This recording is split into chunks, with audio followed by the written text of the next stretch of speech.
අයිබෝයින් දරුවනේ එහෙනම් ඔන්න අපි ආය සුපුරුදු විදිහට පාඩමක් අධ්‍යයනය කරන්න පටන් ගන්න යන්නේ. අද මම ඔයාලට කියලා දෙන්න තීරණය කළා මේ සාපේක්ෂ ප්‍රවේගය කියන පාඩම. පුතේ සාපේක්ෂ ප්‍රවේගය කියන්නේ ගොඩාක් අය අමාරුයි කියන පාඩමක්. ඒ කියන්නේ ඒක තේරුම් ගන්න බැහැයි කියන පාඩමක්. ඔන්න මම ඔයාලට අවධාරණය කරනවා ඔයාලා පිළිවෙලට මේ වීඩියෝ ටික බලන්න. එතකොට ඔයාලට තේරුම් ගන්න පුළුවන් සාපේක්ෂ ප්‍රවේගයේ ගණන් හදන්නේ කොහොමද කියලා. සාපේක්ෂ ප්‍රවේගයේ විභාගෙට ගණන් එන්න පුළුවන් ආකාර ටික මොනවද කියලා. ওই ටික ඔක්කොම තේරුම් අරගෙන අපි විභාග ප්‍රශ්න හදන්නත් ඔට්ටු වෙමු. එතකොට ඔයාලට ඇත්තටම පුළුවන් නම් ඒ විභාග ප්‍රශ්න කාගෙන්වත් අහන්නේ නැතුව උත්තර පත්‍රයක් බලන්නේ නැතුව තනියම තේරුම් අරන් හදන්න. එතකොට ඔයාලට මේ සාපේක්ෂ ප්‍රවේගයේ මේ වීඩියෝ ටික බැලීමේ තේරුමක් තිබිලා තියෙනවා. ඒ කියන්නේ ඔයා මේ පාඩම අවධාරණය කරගෙන අධ්‍යයනය කරලා තේරුම් අරන් තියෙනවා. පැහැදිලිද? එහෙනම් ඔන්න රටාව පිළිවෙල තමයි පාඩම ඉගෙන ගන්නවා. ඒ පාඩම ඉගෙනගෙන ඔයාලා තේරුම් ගන්නවා කොහොමද මේකේ ගණන් එන රටා ටික ඒ ගණන් හදන්නේ කොහොමද කියලා තේරුම් ගන්නවා. අවසානෙට විභාග ප්‍රශ්න ටික හදනවා. විභාග ප්‍රශ්න ටික තනියම හදන්න පුළුවන් නම් ඔයාට සාපේක්ෂ ප්‍රවේගයේ පාඩම තේරුම් අරන්. හරි. එහෙනම් පුතේ පළවෙනියටම ආශිර්වාද කරනවා හැමෝටම මේ පාඩම හොඳට අධ්‍යයනය කරන්න හැකියාව ලැබේවා කියලා. හරි. එන්න. පුතේ අපි මේ වගේ කාරණයක් පැහැදිලි කරගමු. ඔන්න තියෙනවා පාරක්. මේක මේ පොදු උදාහරණයක්. සාමාන්‍යයෙන් සාපේක්ෂ ප්‍රවේගයේ පාඩම පැහැදිලි කරද්දී ගුරුවරු නිරන්තරයෙන්ම භාවිතා කරන උදාහරණයක්. අපි හිතමු මෙන්න මේ පාරේ බස් එකක් තියෙනවා නැත්නම් රථයක් තියෙනවා. මෙන්න මේ රථය මම කැපිටල් A කියලා නම් කරනවා. ඒ රථය පුතේ අපි හිතමු මෙන්න මේ පැත්තට 40ක ප්‍රවේගයෙන් යනවා. 40 කියන්නේ ms ඍණ 1 ඒකකයෙන් මම 40 විතරක් දානවා. තව අපි හිතමු B කියලා රථයකුත් තියෙනවා. මෙන්න B කියන රථය. මේ B කියන රථය මේ පැත්තට 30ක වේගයෙන් යනවා. ඒ කියන්නේ මෙයාගේ ප්‍රවේගය තමයි 30 එකාකාර ප්‍රවේගයෙන් යනවා කියලා හිතමු. එහෙනම් 30යි ms ඍණ 1 තමයි මම 30 කියලා ලිව්වේ. හරි. ඔය පාරේ කෙළවරේ අපි හිතමු කවුරු හරි මිනිස්සෙක් ඉන්නවා. එයා C. මෙයා ඉන්නේ කවුරු මතද? පොළොව මත. ආන්ගේ පොළවත් මම නම් කරගන්නවා E. එහෙනම් මේ නම් කරලා තියෙන්නේ E විදිහට පොළව. දැන් මේ උදාහරණය තේරුම් ගන්න උත්සාහ කරන්න. පුතේ මේ A කියන රථය තමයි 40ක වේගයෙන් මෙන්න මේ දිශාවට ගමන් කරන්නේ. එතකොට පොළවට සාපේක්ෂව A කියන රථයේ ප්‍රවේගය 40ක්. තේරුණාද? ඒ වගේම පොළවට සාපේක්ෂව B කියන රථයේ ප්‍රවේගය 30ක්. නමුත් පොළව ගැන කතා කරත් C කියන කෙනා ගැන කතා කරත් C නිසලයි පොළව මත. ඒ කියන්නේ E කියන පොළවටත් C කියන මනුස්සයටත් වෙනස් චලිතයක් නැහැ. ඒ නිසා පොළවට සාපේක්ෂව A ගේ ප්‍රවේගයත් මේ දිශාවට 40යි. පොළව මත නිසලව ඉන්න සීට සාපේක්ෂව A කියන කෙනාගේ ප්‍රවේගයත් 40යි මෙන්න මේ දිශාවට. පොළවට සාපේක්ෂව B කියන කෙනාගේ ප්‍රවේගයත් 30යි මෙන්න මේ දිශාවට. පොළව මත නිසලව ඉන්න සීට සාපේක්ෂව B ගේ ප්‍රවේගයත් 30යි මෙන්න මේ දිශාවට. යම් අවබෝධයක් ආව නේද මේ සාපේක්ෂ කතාව? හරි.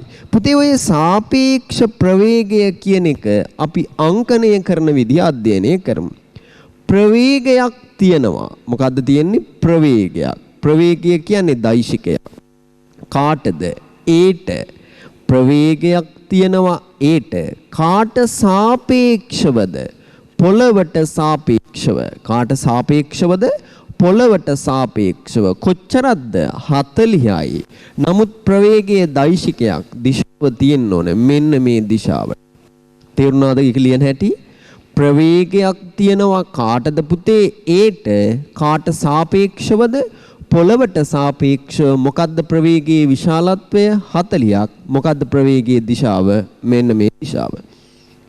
එහෙනම් මෙන්න මේ සංකේත ටිකේ තේරුම පොළවට සාපේක්ෂව ඒගේ ප්‍රවේගය මොකක්ද? පොළවට සාපේක්ෂව ඔන්න වචනයක් ආවා. සාපේක්ෂව පොළවට සාපේක්ෂව ඒගේ ප්‍රවේගය. හොඳට තේරුම් ගන්න මේ වාක්‍යයේ තේරුම. පොළවට සාපේක්ෂව ඒගේ ප්‍රවේගය 40ක් මෙන්න මේ දිශාවට. පුතේ ඕක තව විදිහකට කෙනෙක් තේරුම් ගන්න පුළුවන්. මොකක්ද මේකේ තේරුම? පොළව නිසලයයි සැලකුවහොත් මොකද්ද තේරුම? පොළව නිසලයයි සැලකුවහොත් ඒගේ ප්‍රවේගය මෙන්න මේ දිශාවට 40යි. එහෙනම් මෙයාගේ ඊළඟ තේරුම පොළව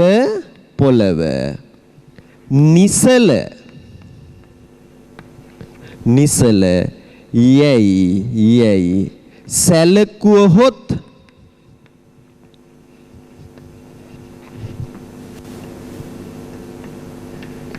පොළව නිසලයයි සැලකුවහොත් ඒගේ ප්‍රවේගය.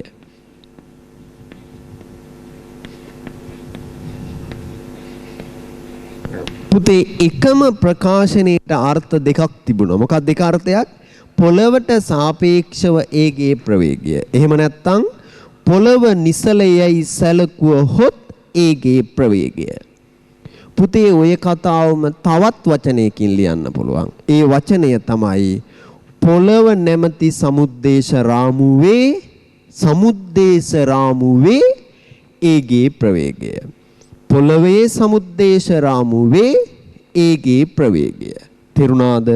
එහෙනම් ඔය අර්ථ තුනෙන්ම කියන්නේ මෙන්න මේ සංකේතයේ තේරුම. හරි. B කියන වස්තුවට පුතේ B කියන වස්තුවට ප්‍රවේගයක් තියෙනවා. කොහොමද ලියන්නේ? ප්‍රවේගය කාගේද? B ගේ. පොළවට සාපේක්ෂව 30යි. කොයි දිශාවටද? මෙන්න මේ දිශාවට. මේකේ තේරුම් තුනයි. පොළවට සාපේක්ෂව B ගේ ප්‍රවේගය. පොළව නිසලයයි සැලකුවහොත් B ගේ ප්‍රවේගය. පොළවේ සමුද්දේශ රාමුවේ B ගේ ප්‍රවේගය. හරි. නමුත් අපි දන්නවා පොළව මත ඉන්න සීටත් වෙනස් චලිත දෙකක් නෑ. දෙන්නම එකයි. පොළව මත ඉන්න සීටත් වෙනස් චලිතයක් නෑ. ඒ නිසා මේ කාරණේම මට ඕනේ නම් ලියන්න පුළුවන් ප්‍රවේගය. කාගේද පුතේ? B ගේ. කාට සාපේක්ෂවද? සීට සාපේක්ෂව. කොච්චරක්ද? 30යි. කොහෙටද? මෙන්න මේ දිශාවට. සීට සාපේක්ෂව B ගේ ප්‍රවේගය. සී නිසලයයි සැලකුවහොත් B ගේ ප්‍රවේගය. C ගේ සමුද්දේශ රාමුවේ B ගේ ප්‍රවේගය. එහෙනම් ඔන්න ඔය අර්ථ තුනම ගණිතයේදී අපිට භාවිතා කරන්න වෙනවා. පුතේ එන්න මේ රූපයට. මෙතනදී පොළව මත ඉන්න සීට පේනවා මෙයා 40ක වේගයෙන් මෙහෙට යනවා කියලා. පොළව මත ඉන්න සීට පේනවා B කියන කෙනා 30ක වේගයෙන් මෙහෙට යනවා කියලා. හැබැයි පුතේ B කියන රථය මත ඉන්න කෙනෙක්ට B කියන රථය තුල ඉන්න කෙනෙක්ට කවදාවත් පේන්නේ නැහැ A කියන කෙනා 40ක වේගයෙන් මෙහෙට යනවා කියලා. ඒකට හේතුව B යම් ප්‍රවේගයකින් ගමන් කරනවා. ඒ ගමන් කරද්දී එයා දකින ඒගේ ප්‍රවේගය 40 නෙමේ ඊට වඩා වෙනස් අගයක් වෙනවා. එලෙසම ඒ තුල ඉන්න කෙනෙක් B දිහා බැලුවොත් ඒ තුල ඉන්න කෙනාට B ගේ ප්‍රවේගය කියලා පේන්නේ 30ක ප්‍රවේගයක් නෙමේ, මේ දිශාවත් නෙමේ, ඊට හාත්පසින් වෙනස් උත්තරයක්. අන්න එතනක් තියෙනවා පුතේ සාපේක්ෂ කියන වචනය. අපි කොහොමද ඒක අධ්‍යයනය කරන්නේ? එන්න.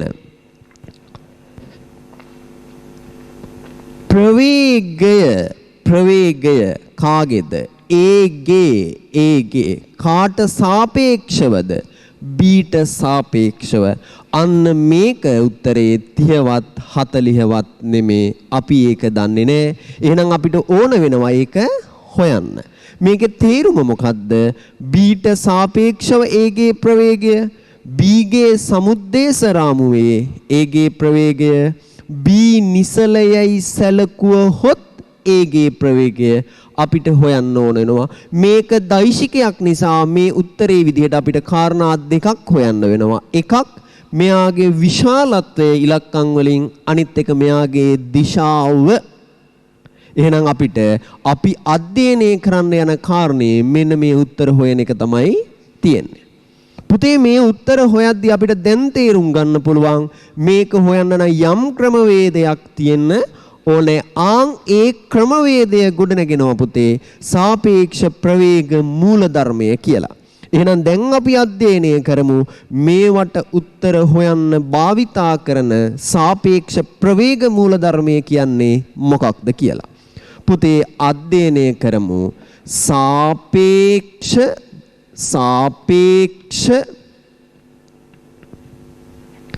ප්‍රවේග සාපේක්ෂ ප්‍රවේග මූලධර්මය. එහෙනම් දැන් අපි අධ්‍යයනය කරන්න යන්නේ සාපේක්ෂ ප්‍රවේග මූලධර්මය. සාපේක්ෂ ප්‍රවේග මූලධර්මයේ තියෙන්නේ ප්‍රවේග අතර සම්බන්ධතාවයක්. සාපේක්ෂ ප්‍රවේග මූලධර්මයේදී අපි කතා කරන්නේ ප්‍රවේග අතර සම්බන්ධතාවයක්. ප්‍රවේගයක් ලබා ගන්න පුළුවන් තවත් ප්‍රවේග දෙකක එකතුවකින්. මොකද්ද තර්කය පුතේ? ප්‍රවේගයක් ලබා ගන්න පුළුවන් තවත් ප්‍රවේග දෙකක එකතුවකින්. මෙතනදී අපිට ඕන වුණා බීට සාපේක්ෂව ඒගේ ප්‍රවේගය හොයන්න. එහෙනම් අපි බලමු බීට සාපේක්ෂව ඒගේ ප්‍රවේගය හොයන්න සාපේක්ෂ ප්‍රවේග මූලධර්මයේ කොහොමද යොදන්නේ කියලා. මොකද්ද හොයන්න ඕනේ? බීට සාපේක්ෂව ඒගේ ප්‍රවේගය. බීට සාපේක්ෂව ඒගේ ප්‍රවේගය සමානයි ප්‍රවේග දෙක එකතුවක්. එහෙනම් මෙතනත් තියෙන්න ඕනේ පද දෙකක්, මෙතන තියෙන්නත් ඕනේ පද දෙකක්. පුතේ මේක පටන් ගන්න ඒගෙන් නිසා මෙතන පටන් ගන්න සංකේතයත් ඒ. මේක ඉවර වෙන්නේ B නිසා මේක ඉවර වෙන සංකේතයත් B. පටන් ගන්න ඒ නිසා පටන් ගන්න ඒගෙන්, ඉවර වෙන්නේ B ගෙන් නිසා ඉවර වෙන්නේ B ගෙන්. පුතේ මෙතෙන්ට ඔයා දාන්නේ C නම් මෙතෙන්ට දාන්නත් ඕනේ C. මෙතෙන්ට ඔයා දාන්නේ E නම් මෙතෙන්ට දාන්න ඕනේ E. මෙතෙන්ට ඔයා දාන්නේ D නම් මෙතෙන්ට දාන්න ඕනේ D. එහෙනම් මේ වගේ සම්බන්ධතාවයක් තමයි සාපේක්ෂ ප්‍රවේග මූලධර්මය කියලා කියන්නේ. අපි තවත් ඒක අධ්‍යයනය කරමු. මම ගන්නවා පුතේ A, B, C. මේ ඔක්කොම චලිත වන වස්තුන් නම් යනු චලිත වන වස්තුන් නම්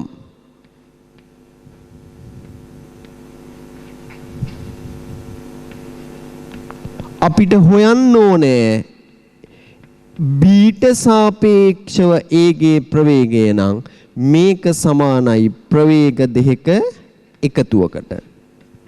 පටන් ගන්න ඒ නිසා මෙතන A, ඉවර වෙන්නේ B නිසා මේක ඉවර වෙන්නේ B. මේ ප්‍රකාශනය තුල භාවිතයට ගන්න තියෙන්නේ C විතරයි. එහෙනම් මෙතෙන්ටත් C, ඒ කියන්නේ මෙතෙන්ටත් C.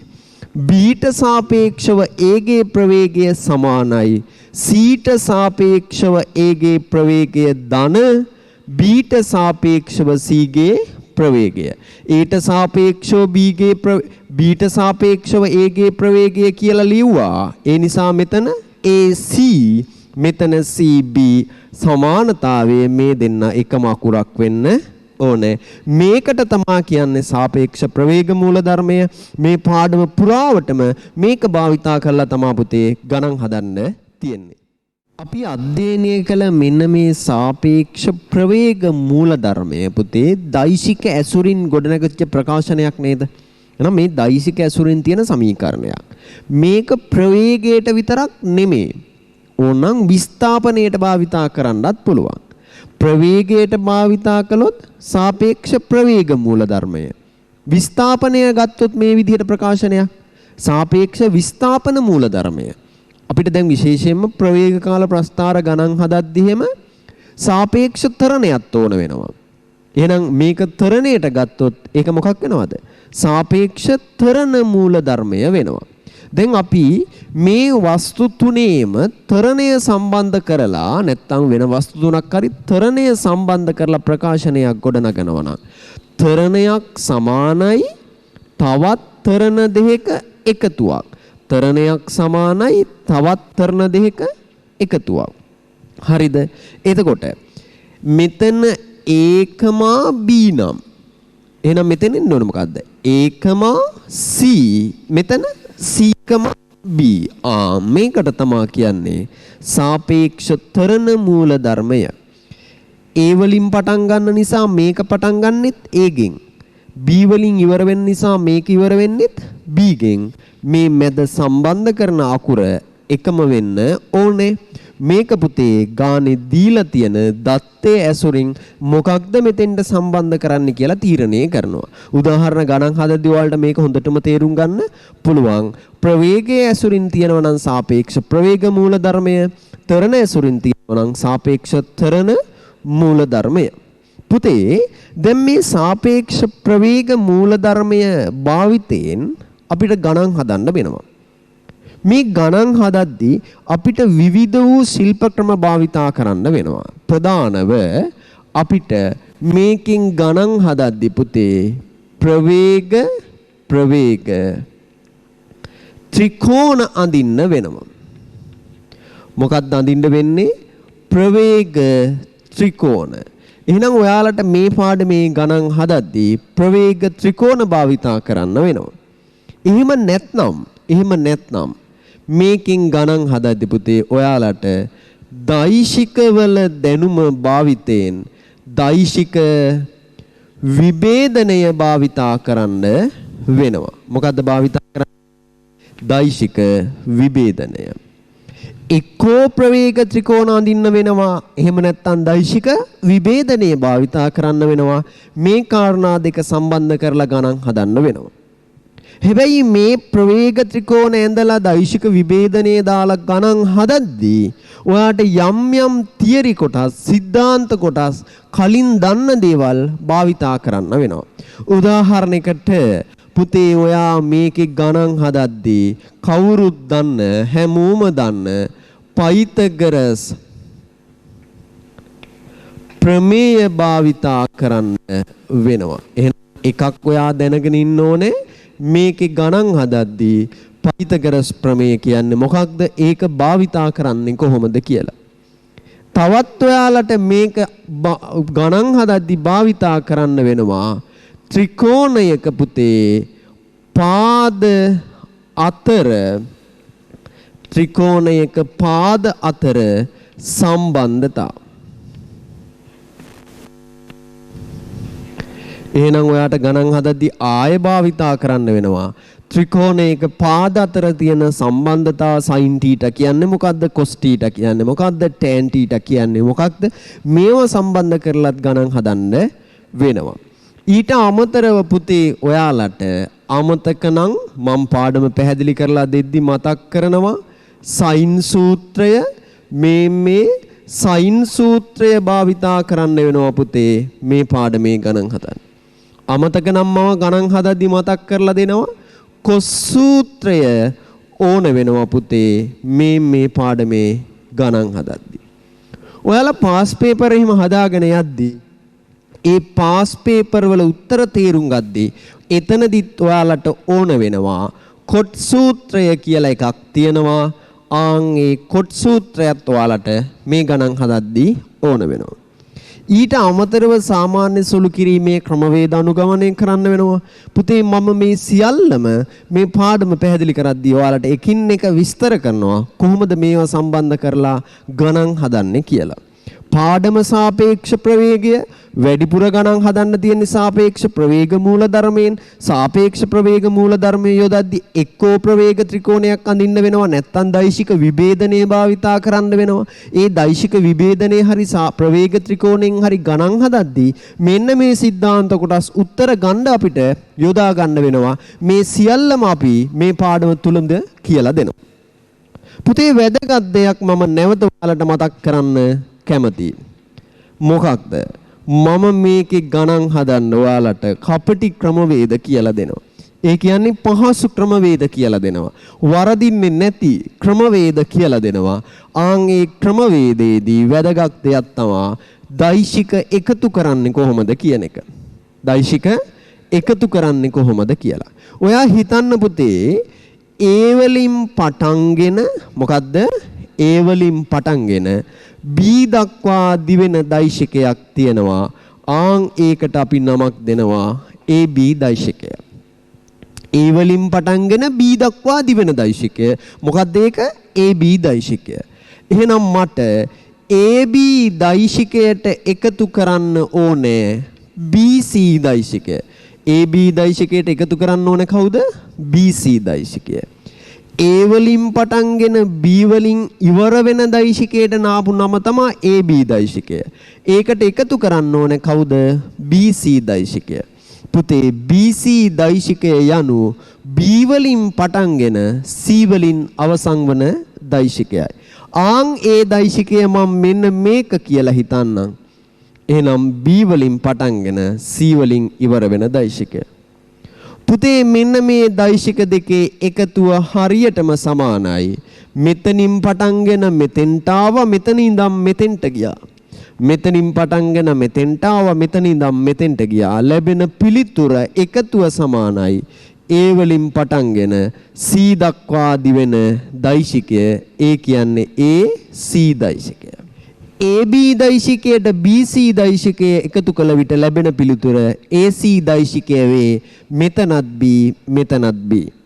එහෙනම් මතක තියාගන්න ප්‍රවේග ත්‍රිකෝණය අඳිද්දී වරදින්නේ නැතුව ප්‍රවේග ත්‍රිකෝණ අඳින්න පුතේ අපිට මේ කාරණය භාවිතා කරන්න වෙනවා. දැන් අපි පිළිවෙලින් ක්‍රමානුකූලව සරල ගානේ ඉඳන් සංකීර්ණ ගාන දක්වා මේ ගණන් හදාගෙන යමු. එකක්වත් හිතන්න එපා මේක ලේසි, මේක මට පුළුවන් කියලා. කිසිම වෙලාවක හිතන්න එපා මේක අමාරුයි, මේක මට බෑ. ඔය අන්ත දෙකම අපිට වැඩක් නෑ. අපි විභාග පාස් වෙන්න මේ පාඩම කොහොම හරි තේරුම් ගන්නවා කියන මතේ විතරක් ඉන්න පුතේ. ඔයාට අනිවාර්යයෙන්ම මේ පාඩමේ විභාග ගණන් හදන්න පුළුවන්ම තමයි. අපි උදාහරණයක් බලමු. පුතේ ප්‍රවේගයක් තියෙනවා Aගේ Bට සාපේක්ෂව. ප්‍රවේගය Aගේ Bට සාපේක්ෂව 40යි. මෙන්න මේ දිශාවට. ඒකකේ සඳහන් කළේ නෑ මම. ප්‍රවේගයක් තියෙනවා Bගේ පොළවට සාපේක්ෂව. ඒක මම හිතනවා මෙන්න මේ දිශාවට 10යි. දැන් මට හොයන්න ඕන වෙන්නේ පුතේ ප්‍රවේගය Aගේ හැබැයි ඒක පොළවට සාපේක්ෂ ප්‍රවේගය. එහෙනම් හොයන්න ඕනේ මොකද්ද? Aගේ ප්‍රවේගය කාට සාපේක්ෂවද? පොළවට සාපේක්ෂව. ඔන්න ගානේ ප්‍රකාශන තුන තියෙනවා. එහෙනම් අපිට භාවිතා කරන්න වෙන්නේ මොකද්ද? සාපේක්ෂ ප්‍රවේග මූලධර්මය. ඔන්න මම ලියනවා. ගාන හදන්න අපි එහෙනම් සාපේක්ෂ ප්‍රවේග මූලධර්මය. සාපේක්ෂ ප්‍රවේග මූල ධර්මය යොදමු. ඕනං ගාන හදන්න පුතේ මම සාපේක්ෂ ප්‍රවේග මූල ධර්මය යොදනවා. හරි. හොයන්න ඕනේ කවුද? ප්‍රවේගයක්. මොන ප්‍රවේගයේද හොයන්න ඕනේ? පොළවට සාපේක්ෂව Aගේ ප්‍රවේගය. හොයන්න ඕනේ මොකක්ද එහෙනම්? පොළවට සාපේක්ෂව Aගේ ප්‍රවේගය. මේක සමානයි ප්‍රවේග දෙකක එකතුවට. මේක සමානයි කාටද පුතේ? ප්‍රවේග දෙකක එකතුවකට. මෙතන පටන් ගන්න අකුර A නිසා මේක පටන් ගන්නෙත් Aගෙන්. ඉවර වෙන අකුර ඊ නිසා මේක ඉවර වෙන්නේ ඊගෙන්. මේ ගැටලුවේ අපිට දීලා තියෙන ඊළඟ අකුර මොකද්ද? C කියලා එකක් නැහැ, D කියලා එකක් නැහැ, තියෙන්නේ B. එහෙනම් මෙතෙන්ටත් B දැම්මා, මෙතෙන්ටත් B දැම්මා. අන්න මං කිව්ව කාරණේ තේරුණා නේද? ගානේ දීලා තියෙන දත්ත අනුරූපව තමයි මෙතෙන්ට දාන අකුර තීරණය කරන්නේ. හරි. දැම්මා. දැන් අපි ඔකට දත්ත ආදේශ කරමු. දීලා තියෙන ඒවා ආදේශ කරමු. ඔයා හිතන්න පුතේ මේකත් ප්‍රවේගයක්. එහෙනම් මෙතන දත්ත කීයක් තියෙන්න ඕනද? දෙකක්. එකක් විශාලත්වය, අනිත් එක දිශාව. මේකත් දෛශිකයක්. එහෙනම් මෙතන දත්ත කීයක් තියෙන්න ඕනද? විශාලත්වය, දිශාව. මේක දෛශිකයක්. එහෙනම් මෙතන දත්ත කීයක් තියෙන්න ඕනද? දෙකක්. මොනවද? විශාලත්වය, දිශාව. එහෙනම් මේ ගැටලුව හදද්දී දත්ත කීයක් සම්බන්ධ වෙනවද මේ ගාන පුරාවටම? දත්ත 6ක් සම්බන්ධ වෙනවා.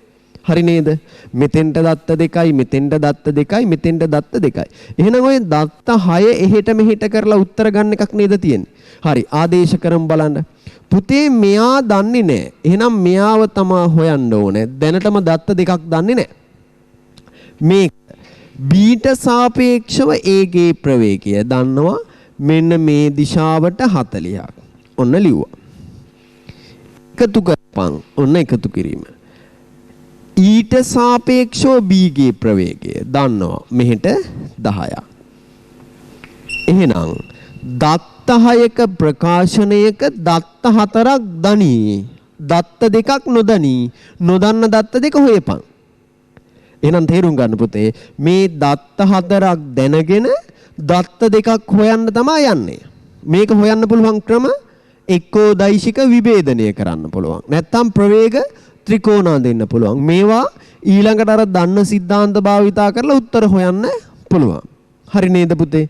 දැන් ඕන් එහෙනම් අපි ගැටලුවට සාපේක්ෂ ප්‍රවේග මූලධර්මයේ දැම්මා. ඒකට දත්ත ටික ආදේශ කරා උත්තර හොයන්නයි යන්නේ. මොකක් කරන්නද යන්නේ?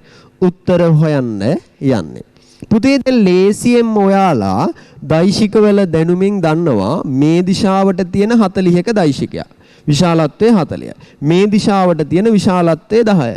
එහෙනම් මේ දෙන්න එකතු කරන්න නේද තියෙන්නේ? මොකක් කරන්නද තියෙන්නේ? මේ දෙන්න එකතු කරන්න. එකතු කරපු ගමන් ඔයාලා දන්නවා උත්තරේ මේ දිශාවටමයි ලැබෙන්නේ. ඒකක කීයක එකක්ද? 50ක එකක්. සරල දෙන් ඔයාලට ඕක එකතු කරන්න පුළුවන්.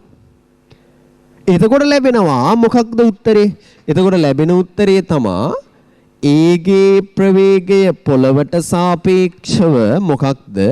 ඒකක 50ක් වෙච්ච කෙනෙක් මේ දිශාවට. ඔහොම නේද ලැබෙන්නේ? දැන් ඒක සරල ගානක් නිසා සරල විදිහට උත්තරේ හැදුවා. බෙන් උත්තරේ.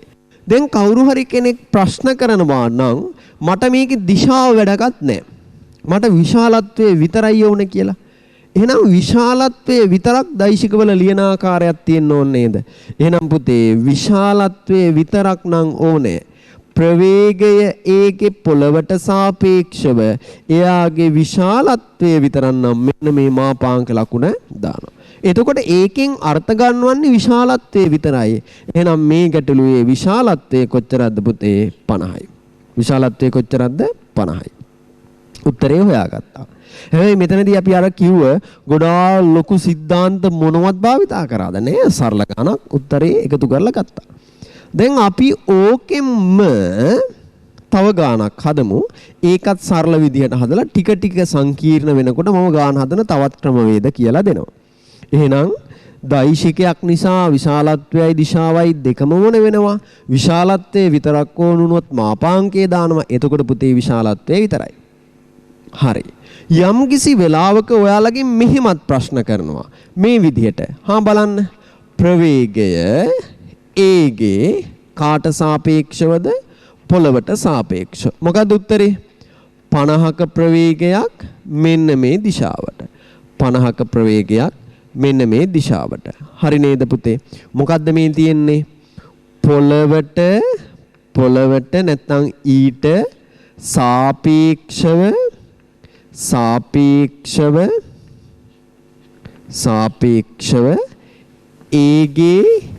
ඒගේ ප්‍රවේගය. මේකේ තව තේරුම් තියෙනවා කිව්වා. මොනවද ඊළඟ තේරුම? පොළව නිසලයයි සැලකුවහොත් ඒගේ ප්‍රවේගය. පොළවේ සමුද්දේශ රාමුවේ ඒගේ ප්‍රවේගය. ඔය අර්ථ තුනම මෙතන තියෙනවා. සමහර ගණන් හදද්දි පුතේ ඔයාලට මේ දෙන්න මාරු කරන්න වෙනවා. මොකද්ද කරන්න වෙන්නේ? මේ දෙන්න මාරු කරන්න වෙනවා. ඒ කියන්නේ ප්‍රවේගය කාගේද පොළවේ කාට සාපේක්ෂවද ඒට සාපේක්ෂව. මොකද්ද කරේ අපි මේ දෙන්න මාරු කරා. දැන් මෙතන තියෙන්නේ a, e. මෙතන තියෙන්නේ e, a. පුතේ මේකට උත්තර ගන්න පුළුවන් ප්‍රධාන ක්‍රම දෙකක්. එකක් දිශාව වෙනස් කරන්නේ නැහැ. දිශාව මේ දිශාවම තමයි. 50 කියන ඒකකය වෙනස් කරනවා මේ දිශාවට ඍණ 50 කියලා. ඔන්න එක ක්‍රමයක්. දිශාව වෙනස් කරන්නේ නැහැ විශාලත්වයේ ඍණ කළා. ඔන්න එක ක්‍රමයක්. තව විදිහක් තමයි ඊළඟ විදිහ තමයි විශාලත්වයේ ධන 50ම තියා ගන්නවා. දිශාව ප්‍රතිවිරුද්ධ කරනවා. දැන් මෙතන තිබ්බේ මේ දිශාවට ප්‍රතිවිරුද්ධ වුණාම මේ දිශාව. එහෙනම් මේ සාපේක්ෂ ප්‍රවේගයේ තියෙන මේ සංකේත දෙක මාරු කර හැකි ක්‍රම දෙකකට දිශාව වෙනස් නොකලේ විශාලත්වයේ ඍණ ලකුණකින් වෙනකස්. දිශාව මාරු කරනවා විශාලත්වය වෙනස් නොකර. එහෙනම් අපි මේ ක්‍රම දෙක අනුගමනය කළාට ගැටලු විසඳද්දී වැඩිපුරම නිරන්තරයෙන්ම අපි භාවිතා කරන්නේ පුතේ මෙන්න මේ ක්‍රමවේදය. විශාලත්වයේ හැමම තියනවා දිශාව විතරක් මොකක් කරනවද? මාරු කරනවා. පැහැදිලිද? මේකත් අපිට ගණන් හදද්දී ඕන වෙනවා මේ සියලුම කාරණා සටහන් දාගන්න. මොකක්ද සටහන? මෙන්න මේකයි. සටහන ප්‍රවේගය ඒගේ පොළවට බීට සාපේක්ෂව u මෙන්න මේ දිශාවට නම් මේ දෙන්නා මාරු කළ විට බීගේ ප්‍රවේගය ඒට සාපේක්ෂව uම තමයි. හැබැයි මොන දිශාවටද? දිශාව ප්‍රතිවිරුද්ධ වෙනවා. පැහැදිලිද පුතේ? තේරුණා නේද? එතකොට දිශාව මාරු වේ අකුරු දෙකද මාරු වේ. මේකත් අපිට ගණන් හදද්දී වුණ වෙනවා. මේ තියෙන්නේ බීට සාපේක්ෂව ඒගේ ප්‍රවේගය. මේ තියෙන්නේ ඒට සාපේක්ෂව බීගේ ප්‍රවේගය. උදාහරණයක් හැදුවා. ඒක අපි සාමාන්‍ය සරල උදාහරණයක්. ඒකෙන් යම් යම් කාරණා තේරුම් ගත්තා. පුතේ අපි ඊළඟ උදාහරණයක් විමසලා බලමු. මොකද්ද පුතේ ඊළඟ උදාහරණය? හරි මේ බලන්න. ප්‍රවේගයක් තියෙනවා ඒගේ බීට සාපේක්ෂව 40ක් මෙන්න මේ දිශාවට. ඔන්න දිශාවට. ඔන්න මම ඒක ලිව්වා. බීට සාපේක්ෂව ඒගේ ප්‍රවේගය 40ක් මෙන්න මේ දිශාවට. ඊළඟ එක. ප්‍රවේගයක් තියෙනවා බීගේ පොළවට සාපේක්ෂව පුතේ මෙන්න මේ පැත්තට 10යි. මේ පැත්තට 10යි. හරි නේද? ඔන්න එක දත්තයක් මෙන්න ඊළඟ දත්තය. මෙතනදිත් අපිට හොයන්න කියනවා පුතේ ඒගේ ප්‍රවේගය පොළවට සාපේක්ෂව. මොකද්ද හොයන්න කියන්නේ? ඒගේ ප්‍රවේගය පොළවට සාපේක්ෂව. දත්ත ටිකක් දීලා උත්තරේ නම් හොයන්න කියන්නේ අපිට භාවිතා කරන්න වෙන්නේ මොකක්ද? සාපේක්ෂ ප්‍රවේග මූලධර්මය. ඔන්න එහෙනම් පුතේ මම සුපුරුදු විදිහටම තේරුම් ගන්න සාපේක්ෂ ප්‍රවේග මූල ධර්මයේ යොදනවා. සාපේක්ෂ ප්‍රවේග මූල ධර්මයේ යොදනවා.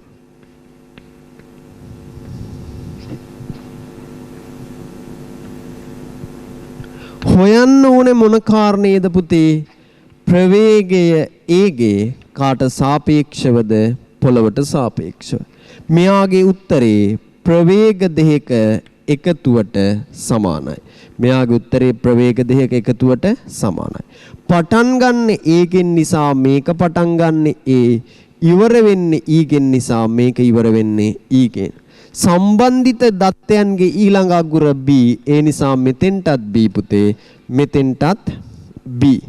ආදේශ කරමු දත්ත ටික.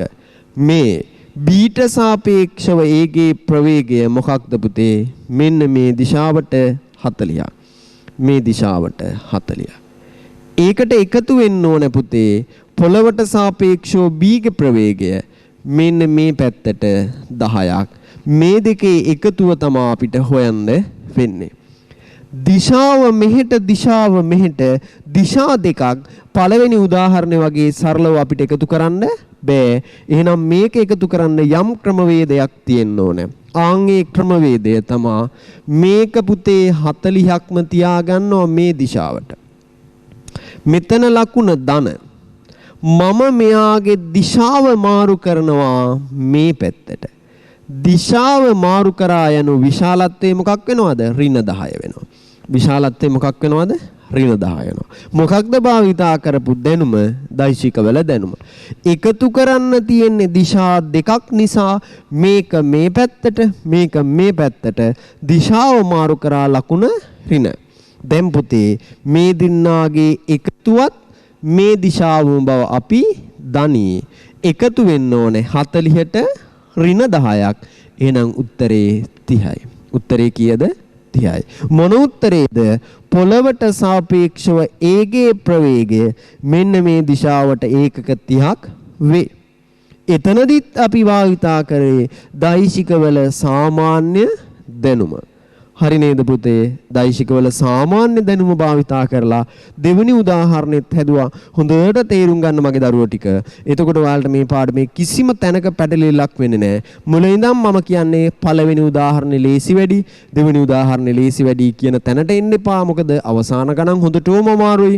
ඒ අමාරු ගණන් හදද්දි පුතේ මේ සරල දේවල් වල අපැහැදිලිතාවය තමයි අමාරු ගණන් හදන්න බැරි කරන්නේ. ඒ නිසා අපි මුලත් පිරිසිදුව කියලා දෙනවා, මැදත් කියලා දෙනවා, අග නිරවුල්වම කියලා දෙනවා. හොඳට අවධානයෙන් ඉන්න. ආයෙ බැරි වෙන්නේ නැහැ. තුන්වෙනි උදාහරණෙත් අපි සලකලා බලමු. මේවා පිළිවෙලට ලියා ගන්න. නොතේරුණ තැනක් තිබ්බොත් අපි අහන්න. හේතුව මේ පාඩම ඔයාලට විභාග ගණන් හදන්න පුළුවන් වෙනවා කියන තැන ඉඳන්ම තමයි මම කියලා දෙන්නේ පුතේ. ඔන්න තුන්වෙනි උදාහරණය. අර විදිහටම දත්ත ටිකක් ගමු. ප්‍රවේගය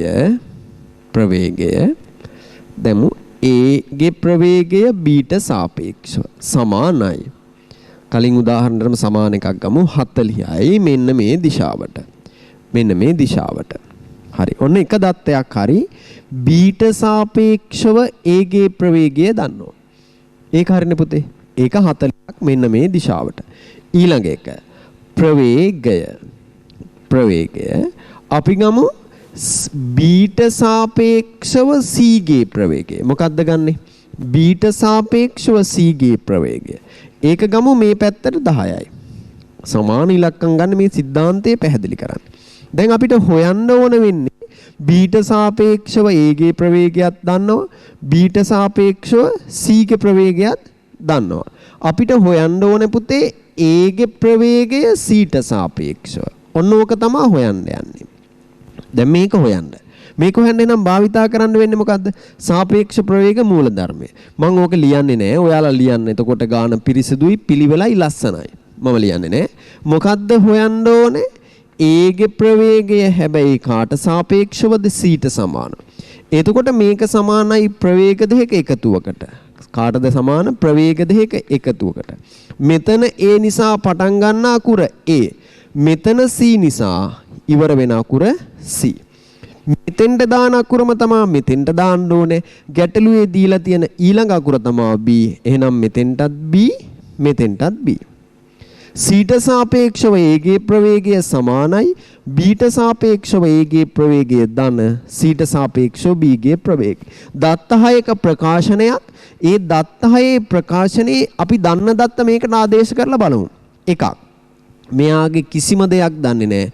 මෙයා තමයි හොයන්න ඕනේ. සමානයි.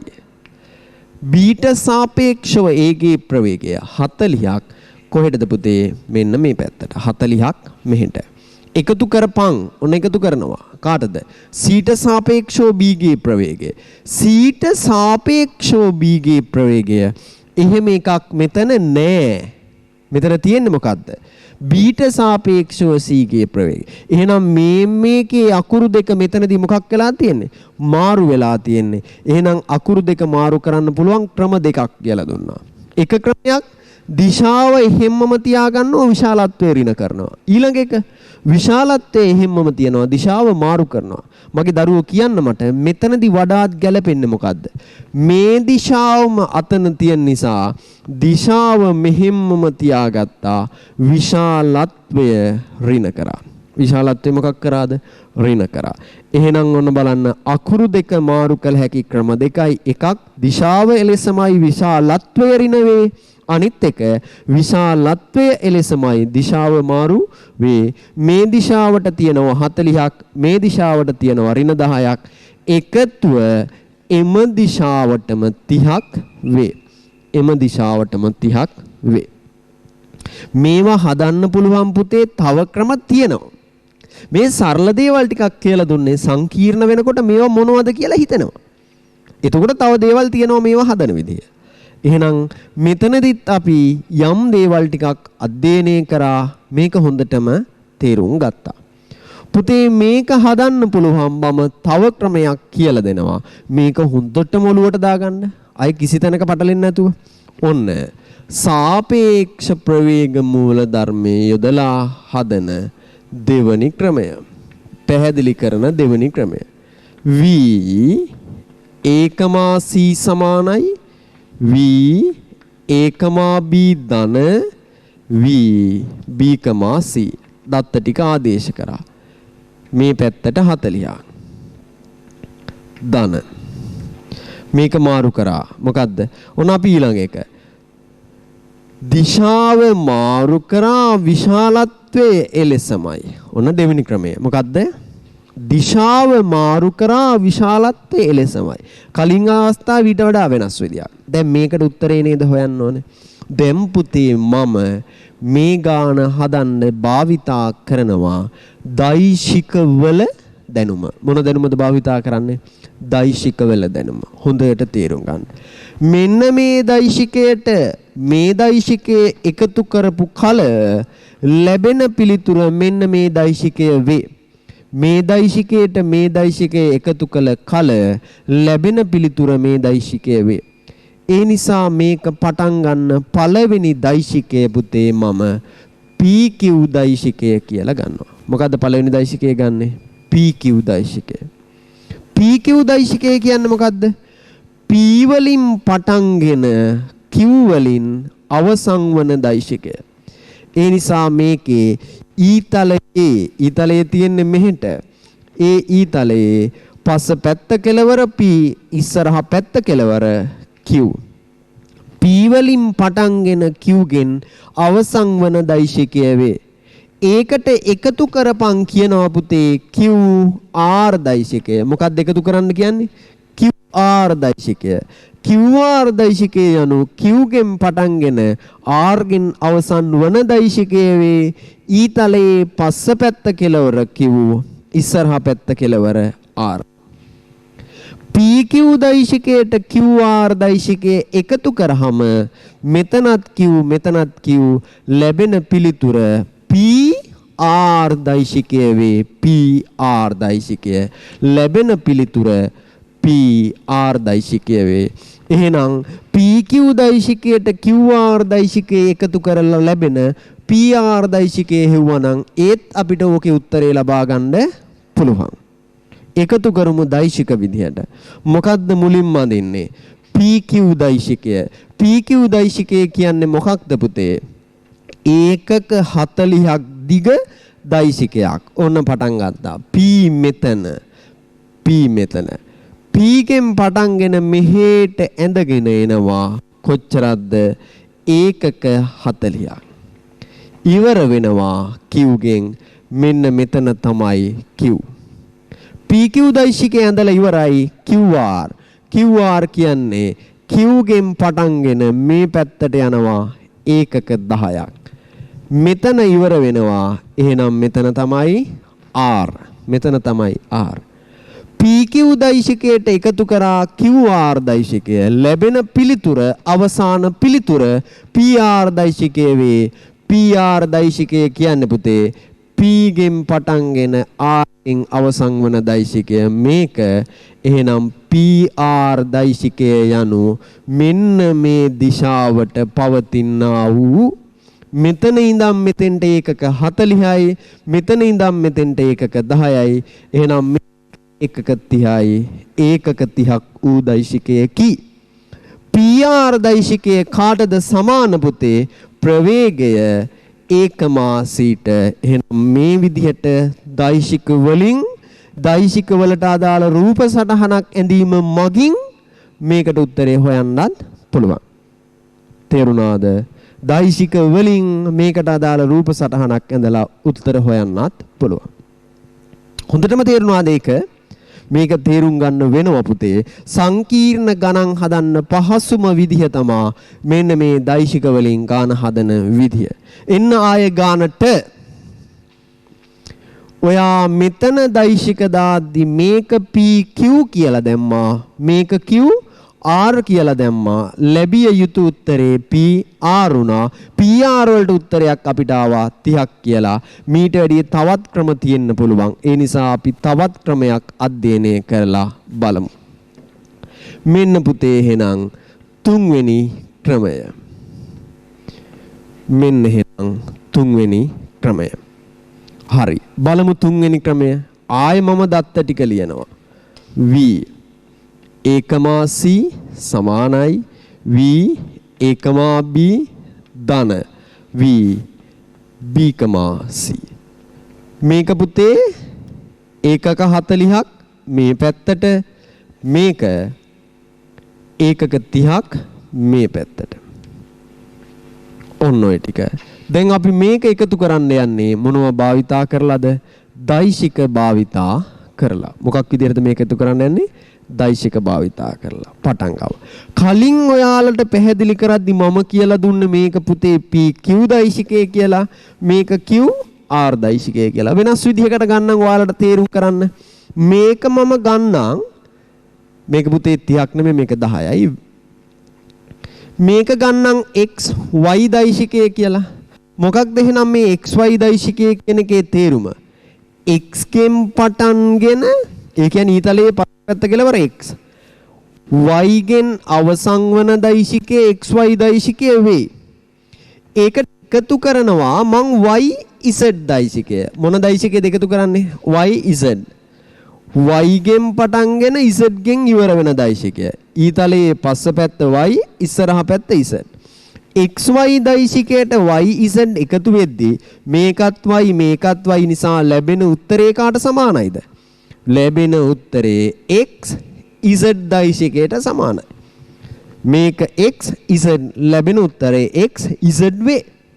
එහෙනම් ඒකමා C නම් හොයන්න ඕනේ XZ දෛශිකයේ හෙව්වනම් හරි. මෙන්න දෛශික ටික ලකුණු කරලා තියෙනවා. ඇඳපන් රූපයක්. ඒ රූපය දෛශික ඇසුරින් ඇඳෙන රූපයක්. අඳිමු. මොකද්ද මුලින්ම? X කෙන් පටන් ගන්නවා. මෙතන X කියලා හිතමු. ඔන්න මෙන්න X. X කෙන් පටන්ගෙන පුතේ අපි යනවා ඒකක 10ක් මෙන්න මේ පැත්තට, මේ පැත්තට. එතකොට මේකේ කෙලවර y වේ. XY දෛශිකය ඇඳලා ඉවරයි. ඊළඟට මොකක්ද අඳින්නේ? y ගෙන් පටන්ගෙන z ගෙන් ඉවර වෙන YZ දෛශිකය. ඒක පුතේ මේ පැත්තට ඒකක 40යි. ඔන්න මෙතෙන්ට ආවා. එතකොට කීයද? ඒකක 10යි, 20යි, 30යි, 40යි. එහෙනම් මෙතන තමයි Z. එතකොට මේ පැත්තට ඒකක 40යි. ලැබිය යුතු උත්තරේ මොකද්ද? ලැබිය යුතු උත්තරේ පුතේ XZ දෛශිකය. එහෙනම් XZ දෛශිකය කියන්නේ මෙතනින් පටන්ගෙන මෙතන තමයි XZ ගෙන් ඉවර වෙනවා. X ගෙන් පටන්ගෙන Z ගෙන් ඉවර වෙනවා කියන්නේ මේ පැත්තටයි ඇඳුනේ. ඒ නිසා ඊතලය මෙහෙට XZ දෛශිකය කියන්නේ පුතේ මෙන්න මේ දිශාවට තියෙන දෛශිකයක්. මෙතන ඉඳන් මෙතෙන්ට ඒකක 30යි. මේ ලැබෙන්නේ පුතේ අපිට V ඒකමා C. එහෙනම් දෛශික දෙක මාරු කරලා දැම්මට දෛශික දාන්න පටන් ගත්ත තැන වෙනස් වුණාට පුතේ ලැබෙන පිළිතුරේ විශාලත්වයවත් ලැබෙන පිළිතුරේ දිශාවවත් වෙනස් වෙන්නේ නෑ. ඇඳෙන රූපයේ චුට්ටක් එහෙම වෙනවා විතරයි. රූපය එහෙම වුණාට අවුලක් නෑ පුතා. ලැබෙන උත්තරේ එකම නම් තේරුණා නේද? එහෙනම් මේ පාඩමේ ගණන් හදද්දී යාළුවට දෛශික වලින් එක රූපයක් ඇඳෙන්න පුළුවන්. ඔයාට පුතේ වෙන රූපයක් ඇඳෙන්න පුළුවන්. හැබැයි රූප දෙක වෙනස් වුණා කියලා ක්‍රමවේදය නිවැරදි නම් අවසාන උත්තරේ එකම වෙනවා. ඒ නිසා අතරමැද්දේ කලබල වීම අත්‍යවශ්‍ය නැහැ. ඔයාගේ රූපේ අනිත් එකාගේ රූපයට ගැලපුණ නැත්නම් යාට කමක් නැහැ පුතා. අවසාන උත්තරේ එකම වෙනවා නම්. පැහැදිලිද? එහෙනම් උදාහරණ 3යි හෝ 4යි අපි හැදුවේ. ඒ හැදුව උදාහරණ ගණන් තුල දෛශික දාලා රූපයක් අඳින්නේ කොහොමද? ඒකෙන් අපි ප්‍රවේගයක් හොයන්නේ කොහොමද කියන එකත් අධ්‍යයනය කළා. අපි තව උදාහරණ අධ්‍යයනය කරලා බලමු මේකේ කොහොමද ගොඩාක් ගණන් හදන්නේ කියලා. හරි. තව උදාහරණයක් අපි අධ්‍යයනය කරමු. ඊළඟ උදාහරණය. ඔයාලා පිළිවෙලට මේ ගණන් ලියන්න. මට මතක හැටියට උදාහරණ අංක 4. හරි. මොකක්ද උදාහරණය? මෙහෙම ගමු අපි. ඒගේ ප්‍රවේගය ඊට සාපේක්ෂව. ඊ කියන්නේ පොළොව හරි මොකක් හරි අපිට ඒවා දාලා නැහැ තාම. අපි හිතමු 40යි මෙහෙට. මෙන්න මේ දිශාවට. ඊළඟ එක. ප්‍රවේගයක් තියෙනවා පුතේ B ගේ පොළවට සාපේක්ෂව නැත්නම් ඊට සාපේක්ෂව 30යි. ඒක අපි මේ දිශාවට ගමු. ඔන්න දැන් මං ගානේ තවත් වෙනස්කමක් කරා. මෙතනදී දිශාව මේ ආකාරයෙන් තිරස්සන් රචකයක් විදිහටත් මෙතනදී සිරස්සන් රචකයක් විදිහටත් ගත්තා. දැන් අපිට හොයන්න ඕනේ පුතේ ඒගේ ප්‍රවේගය බීට සාපේක්ෂව. දැන් එහෙනම් මේක තමයි හොයන්න ඕනේ. දැන් එහෙනම් සුපුරුදු විදිහට මේක හොයන්න සාපේක්ෂ ප්‍රවේග මූල ධර්මයේ භාවිතා කරන්න වෙනවනේ. ඔන්න මම සාපේක්ෂ ප්‍රවේග මූල ධර්මයේ යොදනවා.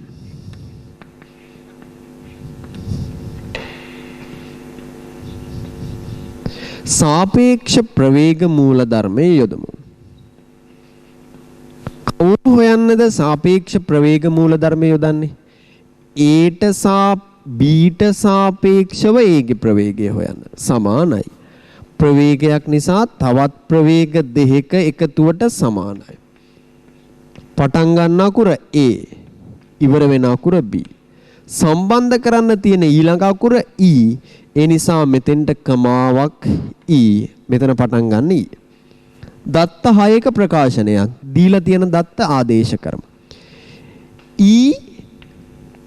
ඊට සාපේක්ෂව A ගේ ප්‍රවේගය 40ක් මේ දිශාවට. ඔන්න ලිව්වා. එකතු කරපන්. හැබැයි පුතේ අතන තියෙන්නේ BE. මෙතන තියෙන්නේ EB. මාරු වෙලා නේද? මාරුනොත් මම කිව්වා ලේසි. විශාලත්වයේ හැමම 30 විදිහට තියෙනවා. දිශාව මාරු කරනවා. දැන් ආයෙව නැවත කියන්න අවශ්‍යතාවයක් නැහැ. ඔන්න ඔය විදිහේ ප්‍රකාශනයක් ආවා. එහෙනම් අපිට දැන් දන්නවා සාමාන්‍ය පරිදි මේ දෙක එකතු කරන්න බෑ. දිශා දෙක වෙනස්. එකක් තිරස් දිශාවක් අනිත් එක සිරස් දිශාවක්. රූප සටහන හරිදි. එහෙනම් අපි මේකට අර අවසාන ගණන් හදපු ක්‍රමවේදයේ හෙවත් දෛශික ක්‍රමයේ භාවිතා කරන්න වෙනවා. එහෙනම් දැන් අපි බලමු මේක දෛශික ක්‍රමයෙන් කොහොමද හදන්නේ කියලා. එහෙනම් මේකට දෛශික දාගන්න වෙනව නේද? හරි. මෙතනින් පටන් ගන්න. මෙතනින් පටන් ගද්දි සුපුරුදු විදිහට කලින් කියලා දුන්න විදිහට මම මේක PQ දෛශිකය කියලා ගන්නවා. මොකද්ද මේ PQ දෛශිකය කියන එකේ තේරුම? P ගෙන් පටන්ගෙන Q ගෙන් ඉවර වෙන දෛශිකය. එහෙනම් මේ ඊතලයේ පස්ස පැත්ත කෙලවර P, ඉස්සරහා පැත්ත කෙලවර Q. PQ දෛශිකයට එකතු වෙන්න ඕනේ QR දෛශිකය. QR දෛශිකය කියන එකේ තේරුම ඊතලයේ පස්ස පැත්ත කෙලවර. ඒ කියන්නේ මෙතන නෙමෙයි. මෙතන Q, මෙතන තමයි R. ඔන්න එහෙනම් PQ දෛශිකයට QR දෛශිකය එකතු කරා. ලැබෙන උත්තරය මෙතන PQ මෙතන QR නිසා තේරුම් ගන්න මේ දෙන්නම Q. ලැබෙන උත්තරය කවුද? PR දෛශිකය. එහෙනම් මේකේ ප්‍රතිඵලය විදිහට අපිට ලැබෙන්නේ පුතේ PR දෛශිකය. එහෙනම් අපි හොයන්න ඕනේ මොකද්ද? PR දෛශිකය. දැන් මේ දෛශික ටික අපි මෙතන රූප සටහනක අඳිනවා. ඔන්න බලන්නකෝ. P ගෙන් පටන්ගෙන Q ගෙන් ඉවර වෙන ඒකක 40ක දෛශිකයක්. ඔන්න අඳිනවා. P ගෙන් පටන් ගන්නවා Q ගෙන් ඉවර වෙනවා ඒකක 40ක දෛශිකයක්. ඔන්න ඇඳා. හරි නේද? ඔය ටික ඇඳා. ඊට පස්සේ Q ගෙන් පටන්ගෙන R ගෙන් ඉවර වෙන ඒකක 30ක දෛශිකයක්. එතකොට පුතේ ඔයා පොතේ අඳිද්දි මම මේක තේරුම් ගන්නමයි කියලා දෙන්නේ. දැන් Q කියන්නේ මෙතනනේ. මෙතනින් පටන්ගෙන ඒකක 30ක් කොහෙටද යන්න ඕනේ? ඉහළට. එතකොට පොතේ මේ රූල ඇඳනනම් අර උඩ ගාන ලියපු තැනින්ම ආයේ මේක ඇඳලා ඉවර කරන්න පුළුවන්ද? බෑ. ඒ නිසා ඔයා රූපේ අඳින්න කලින්ම දැකලා තියෙන්න ඕනේ. තේරුම් අරන් තියෙන්න ඕනේ මේ රූපේ අඳින්නේ කොහොමද කියලා. එතකොට මේ රේඛාව අඳිද්දී අර ගාන අවසන් වෙච්ච රූල්ට රූල් 3-4ක් ඉඩ තියෙන්න ඕනේ. තේරුණා නේද? නැත්නම් රූපය අපහැදිලි වෙන හැටි. ඔන්න P ගෙන් පටන්ගෙන Q ගෙන් ඉවර වෙච්ච ඒකක 40ක දෛශිකයක් ඊළඟට Q ගෙන් පටන්ගෙන R ගෙන් ඉවර වෙනවා ඒකක 30ක දෛශිකයක්. මෙන්න ලැබෙන උත්තරේ කාට සමානයිද? ලැබෙන උත්තරේ පුතේ PR දෛශිකයට සමානයි. PR දෛශිකය කියන්නේ P ගෙන් පටන්ගෙන R ගෙන් ඉවර වෙන දෛශිකය. P ගෙන් පටන් ගන්නවා කියන්නේ මෙතන පුතේ R ගෙන් ඉවර වෙනවා කියන්නේ මෙතන. එහෙනම් මේක තමයි හොයන්න ඕනේ. මේක තිරස් රේඛාවක් නිසාත් මේක සිරස් රේඛාවක් නිසාත් මේ රේඛා දෙක අන්තර්ගත කෙරෙන කෝණය අංශක 90යි. මෙන්න එහෙනම් ප්‍රවේග ත්‍රිකෝණයක් ඇඳුනා. මේකට තමයි කියන්නේ පුතේ ප්‍රවේග ත්‍රිකෝණය කියලා. ප්‍රවේග ත්‍රිකෝණය ඇඳලා ඉවරයි නම් ප්‍රවේග ත්‍රිකෝණයෙන් උත්තර හොයන්න ක්‍රම ගොඩාක් කිව්වා. එකක් පයිතගරස් ප්‍රමේය දාන්න පුළුවන් නම් දාපන්. හැබැයි ඒක දාන්න මේ වගේ ඍජුකෝණී ත්‍රිකෝණයක් තියෙන්න ඕනේ. නැත්තම් ත්‍රිකෝණයක පාද අතර සම්බන්ධතා යොදපන්. නැත්තම් සයින් සූත්‍රයේ කොස් සූත්‍රයේ යොදපන්. නැත්තම් කොට් ප්‍රමේය යොදපන්. මොනවා හරි කරලා PR දෛශිකයේ හෙව්වනම් හරි. දැන් අපි උත්සාහ කරමු පුතේ කොහොම හරි මේ PR දෛශිකය හොයන්න. මෙතනදී බලන්න මේ PR දෛශිකය හොයන්න අපිට පහසුවෙන්ම මේකට පයිතගරස් ප්‍රමේය යොදන්න පුළුවන්. පයිතගරස් ප්‍රමේයදී මම දන්නවා මේ පාදයේ දිග ඒකක 40යි මේ පාදයේ දිග ඒකක 30යි. එහෙනම් PR දෛශිකයට අදාළ මෙන්න මේ PR රේඛාවේ දිග හොයන්න පුළුවන් 40 වර්ගය ධන 30 වර්ගයේ වර්ග මූලය සුළු කරාම උත්තරේ 50යි. සුළු කරාම උත්තරේ 50යි. මේ 50 කියලා ආවේ මොකක්ද? මේ PR රේඛාවේ දිග. PR රේඛාවෙන් කියන්නේ පුතේ V1,Bට අදාළ ප්‍රවේගයේ විශාලත්වය. එහෙනම් මේ ප්‍රවේගයේ විශාලත්වය විතරයි 50. විශාලත්වය නිසා මේකට මාපාංක දානවා. හැබැයි අපිට ඕන විශාලත්වය විතරක් නෙමේ අපිට දිශාවත් ඕන වෙනවා. එහෙනම් අපි බලන්න ඕන මේකේ දිශාව හොයන විදියට මම පැහැදිලිව කිව්වා දෛශිකයක් නම් විශාලත්වය විතරක් මදි පුතේ දිශාවත් ඕන වෙනවා. ඒ දිශාව හොයන්න ඕන නිසා මම මෙන්න මේ කෝණය දාගන්නවා තීටා. මේ කෝණය මොකක් කියලා දාගත්තද? තීටා. බලන්න මේ රූප සටහන දිහා මට දැන් tan තීටා හොයන්න පුළුවන්. tan තීටා කියන්නේ මොකද්ද පුතේ? සම්මුඛ පාදයේ බෙදීම බද්ධ පාදය. ඒ නිසා උත්තරේ 3 බෙදීම 4යි. tan තීටා 3 බෙදීම 4යි නම් තීටා සමානයි පුතේ tan ඉන්වර්ස් 3 බෙදීම 4යි. අපිට ලැබෙන්න ඕන ප්‍රතිඵලයේ විශාලත්වයක් දන්නවා දිශාවත් දන්නවා. ඒ දෙන්නම දන්නවනම් ලස්සන සුන්දර අවසාන උත්තරේ ලියන්න පුළුවන්. මොකක්ද අවසාන උත්තරේ? ප්‍රවේගය කාගේද පුතේ? A ගේ. කාට සාපේක්ෂද? B ට සාපේක්ෂව ඒකක 50යි. කොහෙටද පුතේ? මෙන්න මේ දිශාවට. තීටා කෝණයක් හදන මෙන්න මේ දිශාවට. මොකද්ද තීටා කියන්නේ? තීටා කියන්නේ tan ඉන්වර්ස් 3 බෙදීම 4 කියන එක. ඔන්න බලන්න අවසාන උත්තරේ අපි තිබ්බා එහෙනම් මොනවා විදිහටද? විශාලත්වයක් විදිහටත් එහෙම නැත්නම් ඊට අමතරව අනිවාර්යයෙන්ම තිබිය යුතු අනිත් එක්කෙනා මොකද්ද? දිශාව තීටා. තීටා කියන්නේ කවුද? tan ඉන්වර්ස් 3 බෙදීම 4යි. ඒකේ ඊතලයෙන් නිරූපණය වෙනවා කොයි? දිශාවටද කියලා.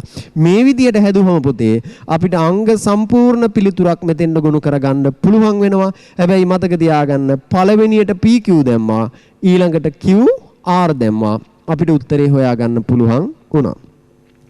පුතේ ඔයා මෙහෙම ගණන් හදාගෙන යද්දී ඔයාට ප්‍රශ්නයක් එනවා මේ PQ මේ විදිහට විතරදම දාන්න පුළුවන් ඊට වැඩිය වෙනස් ක්‍රම තියනවද කියලා. අනිවාර්යයෙන්ම තියෙනවා. ඒ ගණිතයේ තියෙන විශේෂත්වය පුතේ. ගණිතයේ තියෙන විශේෂත්වය තමයි කොයි විදිහට ගාන හැදුවත් ක්‍රමවේදය වැරදි නැත්නම් ඒ ශිල්ප ක්‍රමය හරිනම් උත්තරේ අනිවාර්යයෙන්ම හරියටම එනවා. ඒ නිසා ඔයාට මේකෙදි දෛශික දාන්න පුළුවන් තව ක්‍රමයක් අධ්‍යයනය කරමු. ඒ ක්‍රමයට අනුව අපිට ඇඳෙන ප්‍රවේග ත්‍රිකෝණය දිහා බලමු. ඒ ප්‍රවේග ත්‍රිකෝණයයි දැන් මේ ඇඳලා තියෙන ප්‍රවේග ත්‍රිකෝණයයි සමානයිද කියලා බලමු. අසමානයිද කියලා බලමු. ඒත් අවසාන උත්තරේ මොකක් වෙනවද කියලා බලමු. එහෙනම් අපි මේ ගානම පුතේ තව ක්‍රමයකටත් හදනවා. ඒක දෙවෙනි ක්‍රමය හදන්න කලින් මම අර කලින් ඔයාලා ලියාගත්ත දත්ත සියල්ලම ආයෙ ලියා ගන්නම්. එතකොට ඔයාලට ගාන පැහැදිලි කරලා දෙන්න පහසුයි.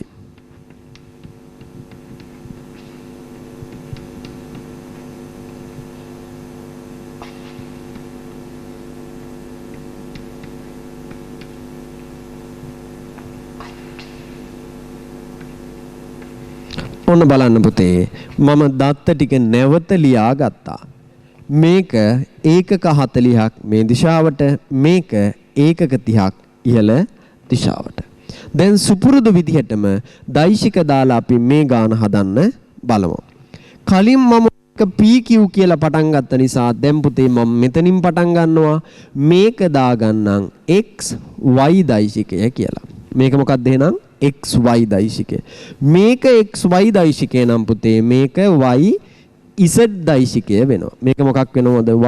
YZ දෛශිකය වෙනවා. XY දෛශිකය යනු X ගෙන් පටන්ගෙන Y ගෙන් අවසන් වන දෛශිකය වේ. YZ දෛශිකය යනු Y ගෙන් පටන්ගෙන Z ගෙන් අවසන් වන දෛශිකය වේ. XY දෛශිකයට YZ එකතු කළ කල මෙතනත් Y මෙතනත් Y නිසා ලැබෙන පිළිතුර XZ දෛශිකය වේ. ඒ නිසා අපි XZ දෛශිකය සොයාගත්තා නම් අපිට මේ පිළිතුර ලබා ගන්න පුළුවන්. ඒ නිසා මේ දෛශික ඇසුරින් අපි ප්‍රවේග ත්‍රිකෝණයක් අඳිමු. ප්‍රවේග ත්‍රිකෝණයක් නිර්මාණය කරමු. පටන් ගන්න X ගෙන් ඉවර වෙන්නේ Y ගෙන්. ඒකට එකතු වෙන්නේ YZ ලැබෙන පිළිතුර XZ වේ. ඔන්න මම අඳින්න පටන් ගත්තා. මුලින්ම මොකද්ද මගේ පැටවුනේ අඳින්නේ? XY දෛශිකය. XY දෛශිකය කියන්නේ X ගෙන් පටන්ගෙන ඒකක 30ක් ඉහළට. ඔන්න X මෙතන පටන් ගත්තා ඒකක 30ක් ඉහළට. මෙතන Y මෙන්න ඒකක 30යි. X ගෙන් පටන් ගත්ත Y ගෙන් ඉවර වුණා. ඊළඟට Y ගෙන් පටන් ගත්තා Z ගෙන් ඉවර වුණා ඒකක 40යි. අවසානෙට XZ යා කරා මෙන්න X මෙන්න Z. being අපිට ලැබෙන්න ඕන XZ දෛශිකය. X ගෙන් පටන්ගෙන Z ගෙන් ඉවර වෙනවා. ඒ නිසා තමයි මේ ඊතලය මෙහෙට දැම්මේ. එහෙනම් අපිට ලැබෙන්න ඕන සම්ප්‍රයුක්ත ප්‍රතිඵලය තමයි මේක. අපි බලාපොරොත්තු වෙන අවසාන ප්‍රතිඵලය තමයි මේක. එහෙනම් අපිට මේක තමයි හොයන්න ඕනේ වෙන්නේ. පුතේ සුපුරුදු විදිහටම අපිට තේරෙනවා මේක ඍජුකෝණී ත්‍රිකෝණයක්. එහෙනම් මේකේ XZ හොයන්නත් පයිතගරස් ප්‍රමේය දාන්න පුළුවන්. ඔන්න මේකේ XZ හෙව්ව හැකි පයිතගරස් ප්‍රමේයෙන් 30 වර්ගය ධන 40 වර්ගයේ වර්ගමූලය සුළු කරාම උත්තරේ 50යි. සුළු කරාම උත්තරේ 50යි. පැහැදිලි නේද? ඊළඟට මේ තියෙන්නේ විශාලත්වයේ විතරයි මගේ දරුවනේ. විශාලත්වයේ විතරක් මදි. දිශාව හොයන්නත් ඕනේ. ඒ නිසා ඔයාලා දිශාව හොයනවා. මේ විශාලත්වයේ 50 දැක්ක ගමන් ඔයාට සතුටු වෙන්න ඕනේ. හේතුව පළවෙනි ක්‍රමයට හෙව්වා ඒ විශාලත්වයත් 50යි. දෙවෙනි ක්‍රමයට හෙව්වා ඒ විශාලත්වයත් 50යි. එහෙනම් දැන් දිශාව හොයන්න යන්නේ. දිශාව හොයන්න යද්දී කලින් දිශාවටම ලැබුණු උත්තරේ මොකද්ද? tan inverse තුන බෙදීම 4 මෙතනදිත් ලැබුණා නම් ක්‍රමවේද දෙකටම ලැබුණු උත්තර හරි කියලා සතුටු වෙන්න පුළුවන්. ඒ නිසා මම මේ කෝණය ඇල්පා දාන්නම් පුතේ. ඇල්පා හෙව්වනම් හරි. tan ඇල්පා සමානයි tan සම්මුඛ පාදයේ බෙදීම බද්ධ පාදය. සම්මුඛ පාදය 40යි පුතේ. බද්ධ පාදය 30යි. එහෙන් tan ඇල්පාගේ අගය 4 බෙදීම 3 වේ. එනම් ඇල්පා සමානයි tan ඉන්වර්ස් 4 බෙදීම 3 වේ. අපිට ඕන පිළිතුරේ බලන්න පුතේ විශාලත්වයක් දන්නවා දිශාවත් දන්නවා. ඒ නිසා ඔය දෙන්නම එකතු කරලා පුතේ අපි අවසාන උත්තරේ තියමු. මොකක්ද අවසාන උත්තරේ? එකක් හොයන්න යන්නේ බීට සාපේක්ෂව A ගේ ප්‍රවේගය. එක ක්‍රමයකට හොයලා ඉවරයි. දැන් දෙවෙනි ක්‍රමය මම ඔන්න උත්තරේ ලියනවා. ප්‍රවේගය කාගේද පුතේ? A ගේ. කාට සාපේක්ෂවද? බීට සාපේක්ෂව. මොකද්ද විශාලත්වය? 50යි. දිශාව පුතේ මෙන්න මේ පැත්තට ඇල්පා කෝණයක් සාදන පරිදි මෙන්න දිශාව. මොකද්ද ඇල්පා යනු? ඇල්පා සමානයි tan ඉන්වර්ස් 4 බෙදීම 3යි. ඔන්න උත්තර දෙකම ලිව්වා. ඔයාලත් හදාගන්න. වේගය වැඩි නම් වීඩියෝ එක නතර කරලා උත්තර ටික හදලා ආයෙ වීඩියෝ එක බලන්න. ක්‍රම දෙකකට උත්තර හැදුවා නේද පුතේ අපි?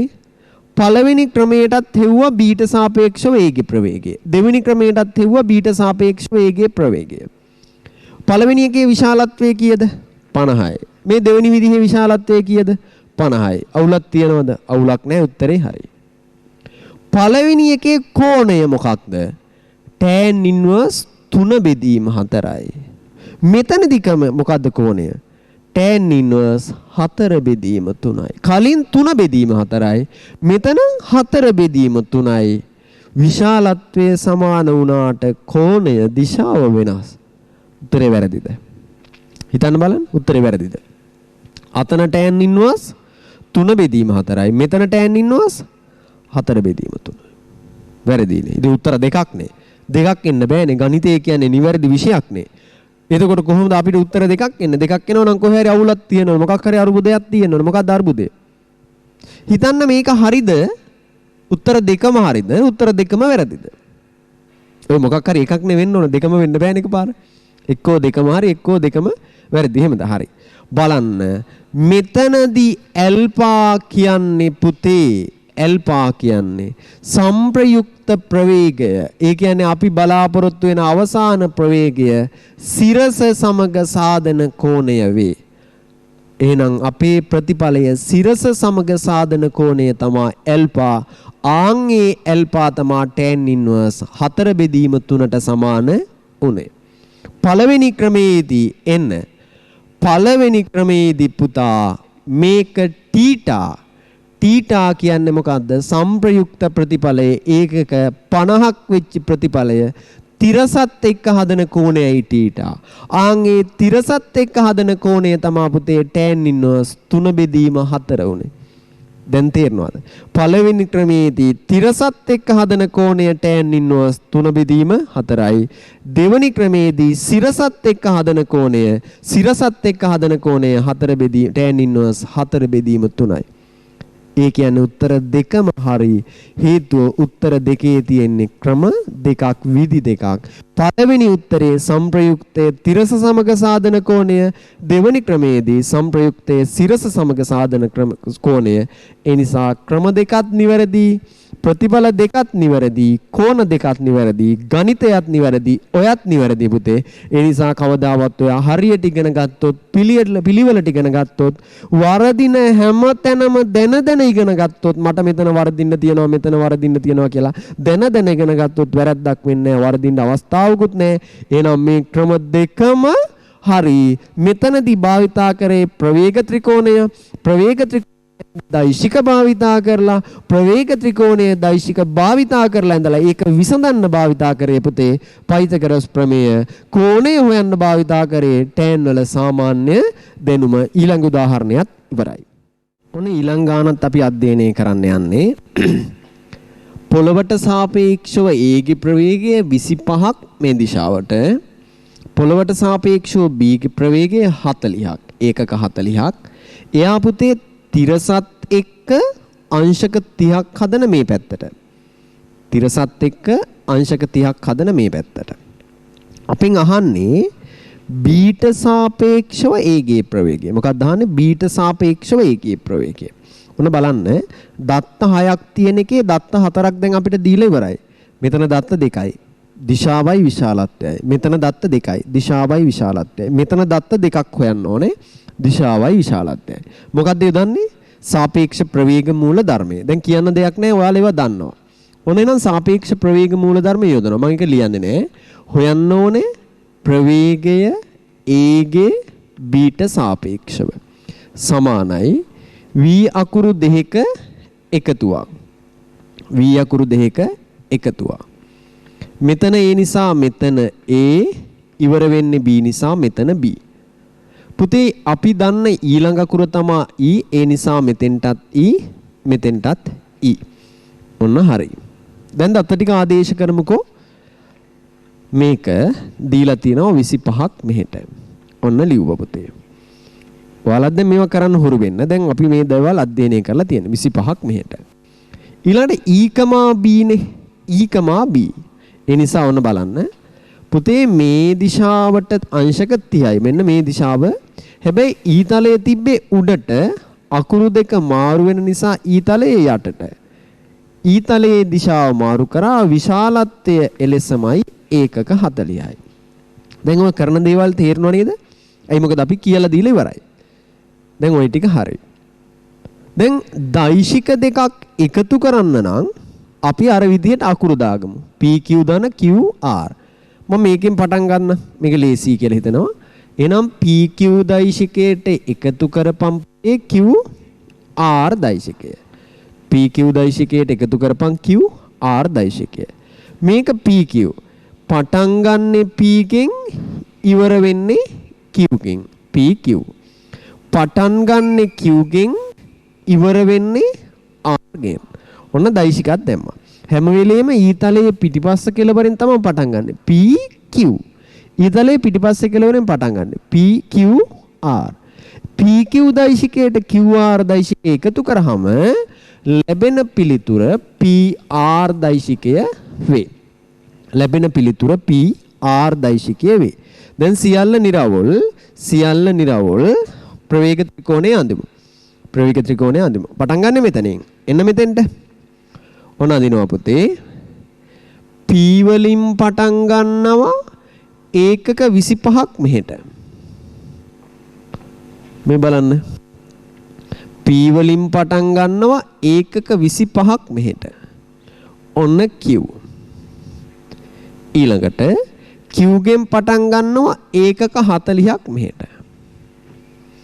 ඔන්න ඒකක 40යි. මේ කෝණයේ අංශක 30යි. දැන් ඇඳලා ඉවරයි නේද? එතකොට මෙතන R නේ. ඔන්න R. හරි. හොයන්න ඕනේ උත්තරේ මොකද්ද? PR. PR කියන්නේ P ගෙන් පටන් ගත්ත R ගෙන් ඉවර වුණා. ඔන්න එන්දා. මේ කෝණයේ අංශක කීයද එහෙනම්? 90යි. ඔන්න ඔහොම ආව නේද? දැන් එහෙනම් අපිට මේක හොයන්න පුළුවන් මොකෙන්ද? මේක හොයන්න පුළුවන් මොකෙන්ද? පයිතගරස් ප්‍රමේයෙන්. හේතුව ඇයි? මේ ඇවිල්ලා ඉන්නේ අපිට ඍජුකෝණී ත්‍රිකෝණය. ඍජුකෝණී ත්‍රිකෝණයක් හින්දා PR හොයනවා. අපිට PR කියන්නේ අපි බලාපොරොත්තු වෙන අවසාන උත්තරය. හරිද? හරි. කරගන්නකො බලන්න එහෙනම්. එන්දා උත්තරේ හෙව්වා, දිශා හෙව්වා, ඔක්කොම දැම්මා. හරි. ඕක හදලා ඉවර වෙලා බලන්න ඔයාලට ලැබෙන පිළිතුර වැරදි. මොකද්ද වෙන්නේ? ওই විදියට හැදුවොත් ලැබෙන පිළිතුර වැරදි. ඉතින් සර් දැන් උඹම නේද කිව්වේ අර විදියට දෛශික දාපන් කියලා. එහෙම දෛශික දැම්මේ නැද්ද? දැම්මා. ඊළඟට ඒ දෛශික ටික මෙතන ලකුණු කරපන් කියලා උඹමනේ සර් කිව්වේ. ඒ විදියට කරේ නැද්ද? කරා. ඒ විදියට කරලා ලැබුණ රූපය වැරදි කියනවා. ඇයි එහෙම වැරදි කියන්නේ? ඒ වැරදි කියන්නේ මෙන්න මේ හේතුව නිසා පුතේ. එහෙනම් කෙනෙක් මේ විදියට හැදුවම මේ ලැබෙන රූපය වැරදි. ඒ වැරදි කියන හේතුව මෙන්න මේකයි.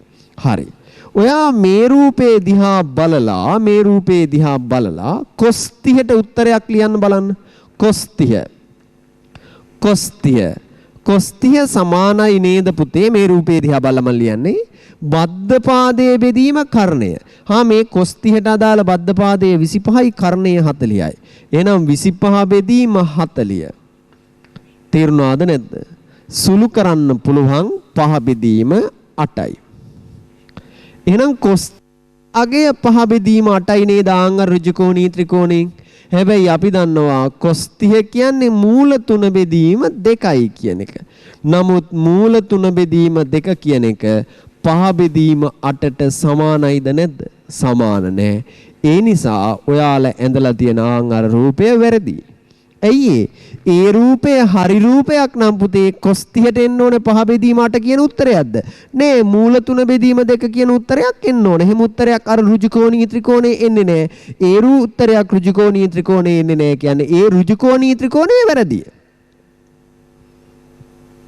ඍජුකෝණී ත්‍රිකෝණයේ වැරදි කිව්වට දෛශික දාපු විදිය වැරදිද? නෑ දෛශික දාපු විදිය හරි. එහෙනම් දෛශික දාපු විදිය හරි වුණාට ඇඳපු රූපය නේද වැරදි? එහෙනම් මේ රූපේ නිවැරදි රූපයක් නෙමේ. එහෙනම් අපි බලන්න ඕනේ නිවැරදි රූපය කොහොමද අඳින්නේ කියලා. ඒක තේරුණාද නැද්ද? එහෙනම් බලන්න මේ විදිහට අඳිනකොට ඔයා ඍජුකෝණී ත්‍රිකෝණයක් වෙන විදිහට මේ රූපය අවසන් කරා නම් පුතේ ඒක වැරදියි. හරි. ඔන්න දැන් අපි ආයෙම ඔය ප්‍රවේග ත්‍රිකෝණය අඳින්න යනවා. ඔය ප්‍රවේග ත්‍රිකෝණය අඳින්න යනකොට ඔන්න බලන්න මේ විදිහට කෙනෙක් අඳිනවා. ඔන්න මේ විදිහට කෙනෙක් අඳිනවා. බලන්න. ඔන්න PQ දෛශිකය. හොඳට තේරුම් ගන්න මේ කියන එක. ඔන්න P වලින් පටන් ගත්තා ඒකක 25ක් මෙහෙට. ඔන්න ඒකක 25. මෙතන තමයි Q. Q වලින් පටන් ගත්තා R ට. ඒකක 40යි. Q වලින් පටන් ගත්ත R ට ඒකක 40යි. මෙතන තමයි R. මේක ඒකක 40යි. මේක අංශක 30යි. දැන් පළවෙනියට ඇඳපු ඍජුකෝණී ත්‍රිකෝණයේ වැරදි කිව්ව නිසා නේද මේ වගේ තන රූපයක් අඳින්නේ. හරි. අවසාන පිළිතුර P වල ඉඳන් R ට යා කරා. ඔන්න PR. දැන් මේ PR හෙව්වනම් හරි. දැන් ඍජුකෝණී ත්‍රිකෝණයේ වැරදි නිසා නේද අපි මේ සුළුකෝණී ත්‍රිකෝණයක් ඇඳේ. ඒ සුළුකෝණී ත්‍රිකෝණයේ මේ PR රේඛාවේ දිග හෙව්වනම් අර දෛශිකයට උත්තරේ එනවා.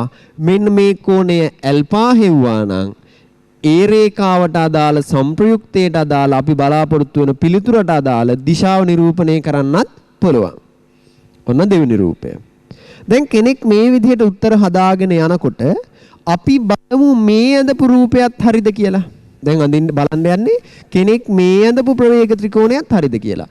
පළවෙනියට මෙයා ඇඳා ඍජුකෝණී ත්‍රිකෝණයක් ප්‍රවේග ත්‍රිකෝණයේ විදිහට ඒක වැරදි කියලා මම පෙන්නුවා. දැන් ඇඳා සුළුකෝණී ත්‍රිකෝණයක් ඒක හරිද කියලා බලන්නයි යන්නේ. හරි. ඒක හරිද කියලා බලන්න මම පොඩි නිර්මාණයක් කරනවා. මතක තියාගන්න මේ රේඛාවේ දිග ඒකක 25යි. මම ඒක මෙතනින් දැම්මා. ඒකක 25යි. පුතේ මම මේ R වල ඉඳන් මෙන්න මේ රේඛාවට ලම්බයක් අඳින්නම් ඔන්න ඔය විදිහට. මේ ලම්බයේ අඩිය මම ගන්නම්කෝ D කියලා. එහෙනම් ලම්බයේ අඩිය මොකක් කියලාද දැම්මේ D. හරි. දැන් මේ රූපේ දිහා බලලා පුතේ මම මේ දිග හොයනවා. මොන දිගද හොයන්නේ? D වල ඉඳන් Q ට තියෙන දිග. මොන දිගද හොයන්නේ? D වල ඉඳන් Q ට තියෙන දිග හොයනවා. ඒ කියන්නේ මෙන්න මේ දිග හොයනවා. හරි. ඒක හොයන්නේ කොහොමද? මේ විදිහට හියකි. සුපුරුදු විදිහට මම ප්‍රකාශනයක් ලියන්නම් කොස් 30ට.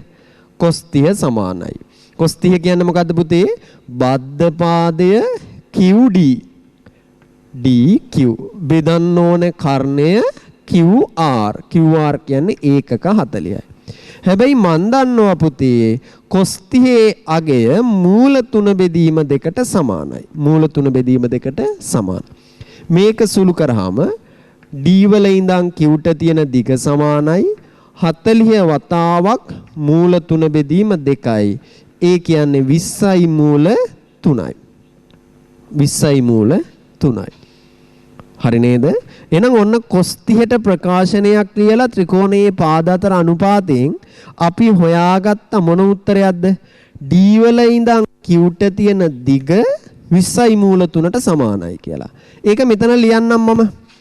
D වල ඉඳන් Qට තියෙන දිග 20යි මූල 3යි. 20යි මූල 3යි.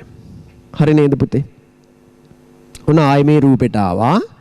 පළවෙනි ඍජුකෝණී ත්‍රිකෝණයේ වැරදි නිසා P වල ඉඳන් Qට ඒකක 25ක රේඛාවක්, Q වල ඉඳන් Rට ඒකක 40ක රේඛාවක් සුළු කෝණී ත්‍රිකෝණයක් ඇඳා ඒකට ලම්බයක් ඇඳා ඒ ලම්බයට cos 30 අනුපාතයේ දාලා D වල ඉඳන් Qට දුර හෙව්වා. D වල ඉඳන් Qට දුර 20යි මූල 3යි. 20යි මූල 3යි. පුතේ මෙතන ඉඳන් මෙතෙන්ට දිග කොච්චරද? 20යි මූල 3යි. මෙතන ඉඳන් මෙතෙන්ට දිග කොච්චරද? 25යි.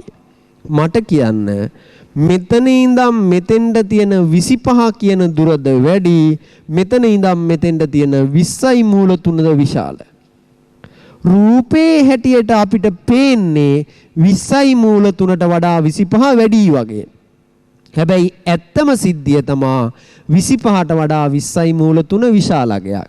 එහෙනම් මේ මුළු රේඛාවේ දිග 25යි මේ දිග 20යි මූල 3යි කියන එක වෙන්න බැරි දෙයක්. ඒ තර්කය පිට අපිට කිය හැකි එහෙනම් මේ රූපයත් වැරදි. මේ රූපයත් වැරදි. ආයෙන්න පළවෙනි රූපයට. පළවෙනි රූපයට. පුතේ අර කලින් හොයපු විදිහට ඔයා මෙන්න මේ 25 කතාව අමතක කරන්නකෝ. අමතක කරලා මේකට cos 30 දාලා සුළු කරලා මේ මෙතන ඉඳන් මෙතෙන්ට දිග හොයන්න. ඒ දිග ඔයාට ලැබෙන්නේ 20යි මූල 3යි කියලා. මොකද්ද කරන්න ඕනයා? මෙන්න මේ 25 කියන මේ රේඛාවේ දිග අමතක කරලා මේ රේඛාවේ දිග හොයන්නකො cos 30න් කොහොමද හොයන්නේ?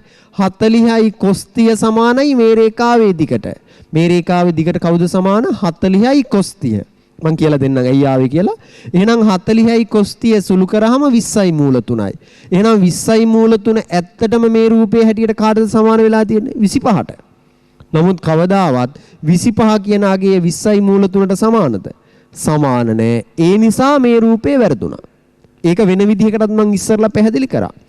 මේ කතාව අමතක කරලා මේ රේඛාවේ දිග අපිට දී හැකි ත්‍රිකෝණවල පාදතර සම්බන්ධතාවයෙන් PQR cos 30යි නැත්නම් 40යි cos 30යි 40යි cos 30 තුළු කරාම 20යි මූල 3යි. එහෙනම් මේ පාදයේ දිගයි මේ කෝණයයි ඇසුරින් මේ රේඛාවේ දිග හෙව්වොත් ලැබෙන උත්තරේ මොකද්ද? 20යි මූල 3යි. නමුත් කතුවරයා ඇත්තටම මේ පාදයේ දිග කියලා දීලා තියෙන්නේ කෙච්චරද? 25යි. නමුත් කවදාවත් 25 යගයත් 20යි මූල 3 යගයත් සමාන නොවේ. ඒ නිසා මේ රූපය වැරදි වේ. මෙතනදී මොකක්ද උනේ? මෙන්න මේ ඍජුකෝණී ත්‍රිකෝණයේ පාද අතර දැනුමෙන් මෙතන ඉඳන් මෙතෙන්ට දිග හෙව්වහම ඒ දිග ආව 20යි මූල 3යි කියලා. නමුත් මේ දිග 20යි මූල 3යි නම් මේ දිග 25ක් වීම විය නොහැකි. හේතුව 25ට වඩා 20යි මූල 3 විශාලකයක්. එම තර්කයෙන් මේ ප්‍රවේග ත්‍රිකෝණයත් වැරදි. තේරුණාද? එහෙනම් බලන්න එකම ගානට ප්‍රවේග ත්‍රිකෝණ දෙකක් දැන් මං ඔප්පු කරා පුතේ වැරදි කියලා. එහෙනම් ඔයාට අඳින්න වෙනවා තුන්වෙනි ප්‍රවේග ත්‍රිකෝණය. මේ තුන්වෙනි ප්‍රවේග ත්‍රිකෝණය අඳින්නේ පදනම් කරනවා බලන්න 25ට වඩා 20යි මූල 3 විශාල විය යුතුයි කියන තර්කය.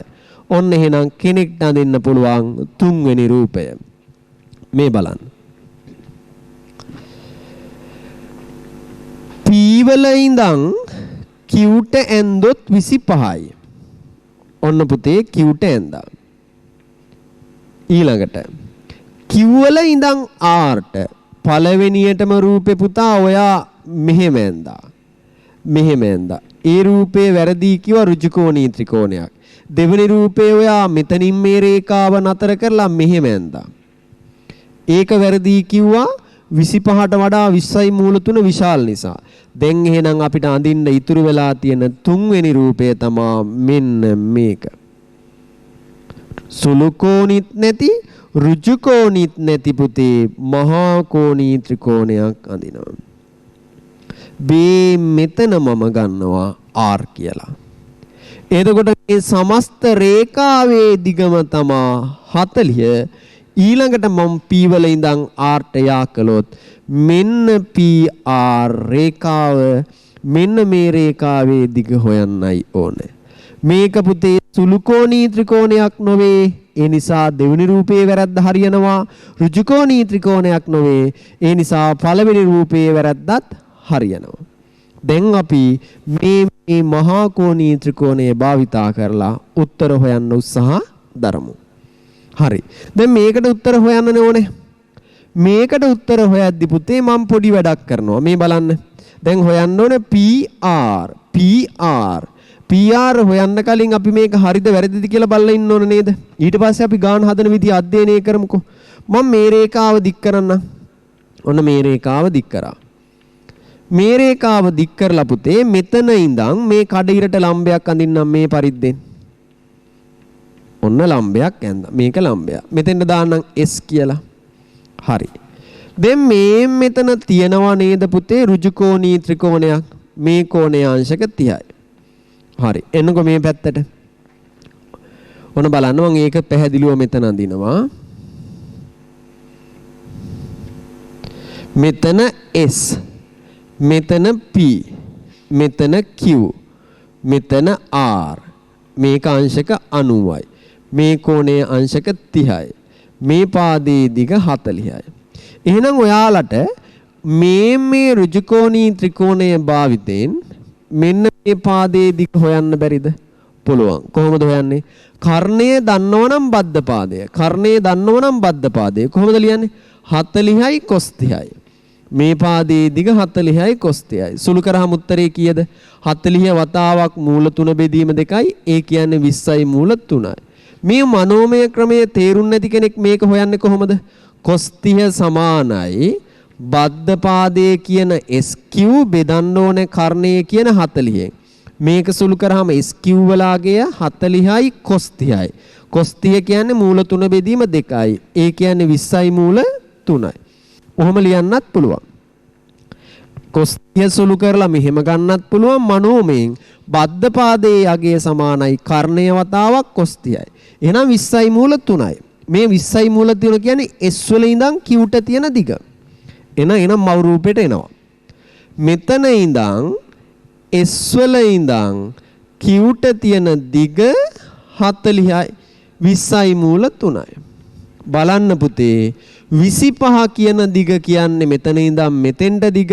ඒ දිගට වඩා අනිවාර්යයෙන්ම පුතේ 20යි මූල 3 දිග විශාලයි.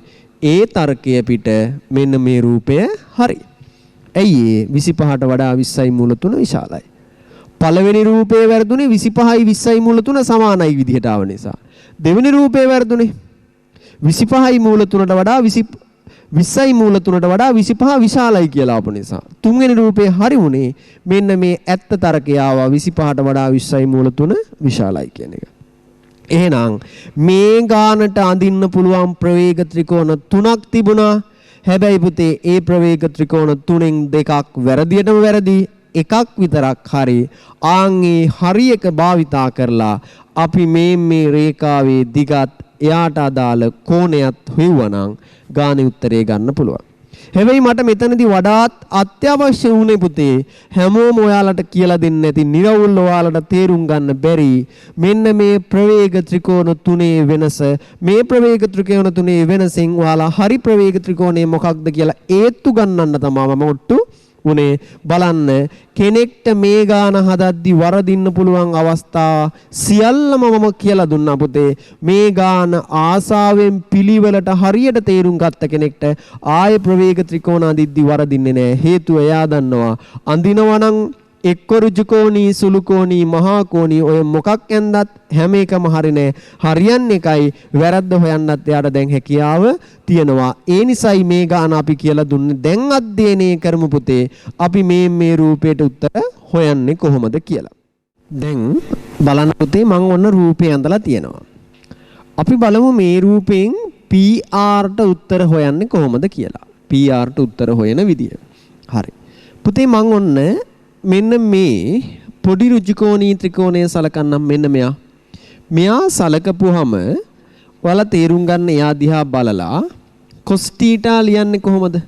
cos θ. පොඩි ඍජුකෝණී ත්‍රිකෝණය මෙන්න මේක. බද්ධ පාදයේ බෙදීම කර්ණය.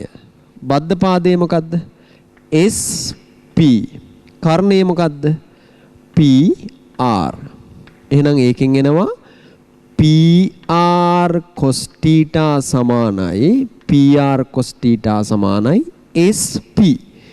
SP. SP. හැබැයි පුතේ මේ SP කියන මෙන්න මේ දිග හොයන්න පුළුවන් කොහොමද? මෙතන ඉඳන් මෙතෙන්ට තියෙනවා 20යි මූල 3ක්. ඒකෙන් අඩු වෙන්න ඕන 25ක්. ඔන්න අඩු කරා. එහෙනම් SP කියන දිග සමානයි 20යි මූල 3ෙන් අඩු වෙන්න ඕන 25ක්. තේරුණාද නැද්ද? හරි. ඔන්න මම ලියන්න. PR cos θ සමානයි 20යි මූල 3ෙන් අඩු වෙන්න ඕන 5ක් අංක 1. අංක 1. හරි නේද? ඔන්න ආයෙත් මෙන්න රූපෙට එනවා. මෙන්න මේ රූපයේ බද්ධ පාදයයි කර්ණයයි සම්බන්ධ කරලා cos θට උත්තරයක් ලිව්වා. ඒ cos θට උත්තරේ තමයි අර තියෙන්නේ. හරි. දැන් අපි ආයේ මේ ඍජුකෝණී ත්‍රිකෝණය සම්බන්ධ කරලා සම්මුඛ පාදයයි කර්ණයයි අතර සම්බන්ධයක් ගන්නවා. කොහොමද ගන්නෙ? සම්මුඛ පාදයේ බෙදීම කර්ණය sin θ වේ. එන්නකො මෙතෙන්ට. ඔන්න හරි. වීඩියෝ එක නතර කරලා මේවා ලියා ගන්න. ලියනවා sin θ. sin θ කියන්නේ සම්මුඛ පාදය. සම්මුඛ පාදය මොකද්ද? SR බෙදපන්ලු කර්ණය PR. එහෙනම් PR වතාවක් sin θ හරියටම සමානයි පුතේ SRට. ඔනං SRට උත්තරයක් ගත්ත මොකද්ද? PR sin θ සමානයි SR. තේරුණාද නැද්ද? හරි. නිරවුල් නේද? හරි. එන්නකො මේ රූපෙට ආයේ මේ පොඩි ඍජුකෝණී ත්‍රිකෝණයෙන් අපි මේ පාදයට සම්බන්ධතාවයක් ගත්තා, මේ පාදයට සම්බන්ධතාවයක් ගත්තා. පුතේ අපිට මේ පාදයට සම්බන්ධතාවයක් තව විදිහකට ගන්න පුළුවන් කොහොමද?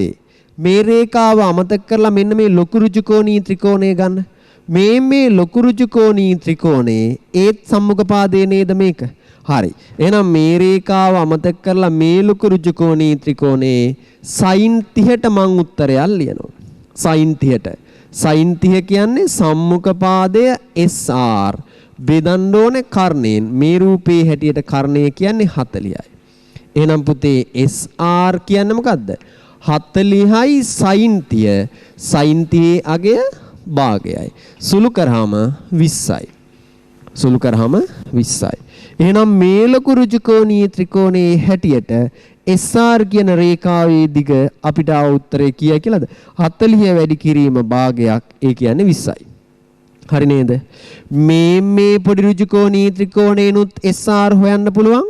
ලොකු ර්ජුකෝණී ත්‍රිකෝණේනුත් SR හොයන්න පුළුවන්. ඒ නිසා පුතේ පොඩි ර්ජුකෝණී ත්‍රිකෝණයෙන් SR හොයපු එක්කෙනා අපි දැනටමත් දන්නවා උත්තරේ කීයයි කියලාද? 20යි කියලා. එහෙනම් මොකද්ද අපිට මේකෙන් ගන්න පුළුවන්? PR sin θ හරියටම සමානයි 20යි අංක 2. පැහැදිලිද නැද්ද? පොඩි ර්ජුකෝණී ත්‍රිකෝණයෙන් පුතා cos θට ප්‍රකාශනයක් ගත්තා. පොඩි ර්ජුකෝණී ත්‍රිකෝණයෙන් sin θට ප්‍රකාශනයක් ගත්තා. ලොකු ර්ජුකෝණී ත්‍රිකෝණයෙන්ුත් ආයේ sin 30ට ප්‍රකාශනයක් ගත්තා. ඔය ප්‍රකාශන තුන එහෙම කරලා අංක 1 සමීකරණයයි අංක 2 සමීකරණයයි කියලා සමීකරණ දෙකක් ගත්තා. කරපු ටික හොඳටම තේරුණාද? ගාන නිරවුල් කියලා හිතනවද දැන්? දැන් ගන්න එකිනෙකට මේ සම්බන්ධයක් තියෙනවා.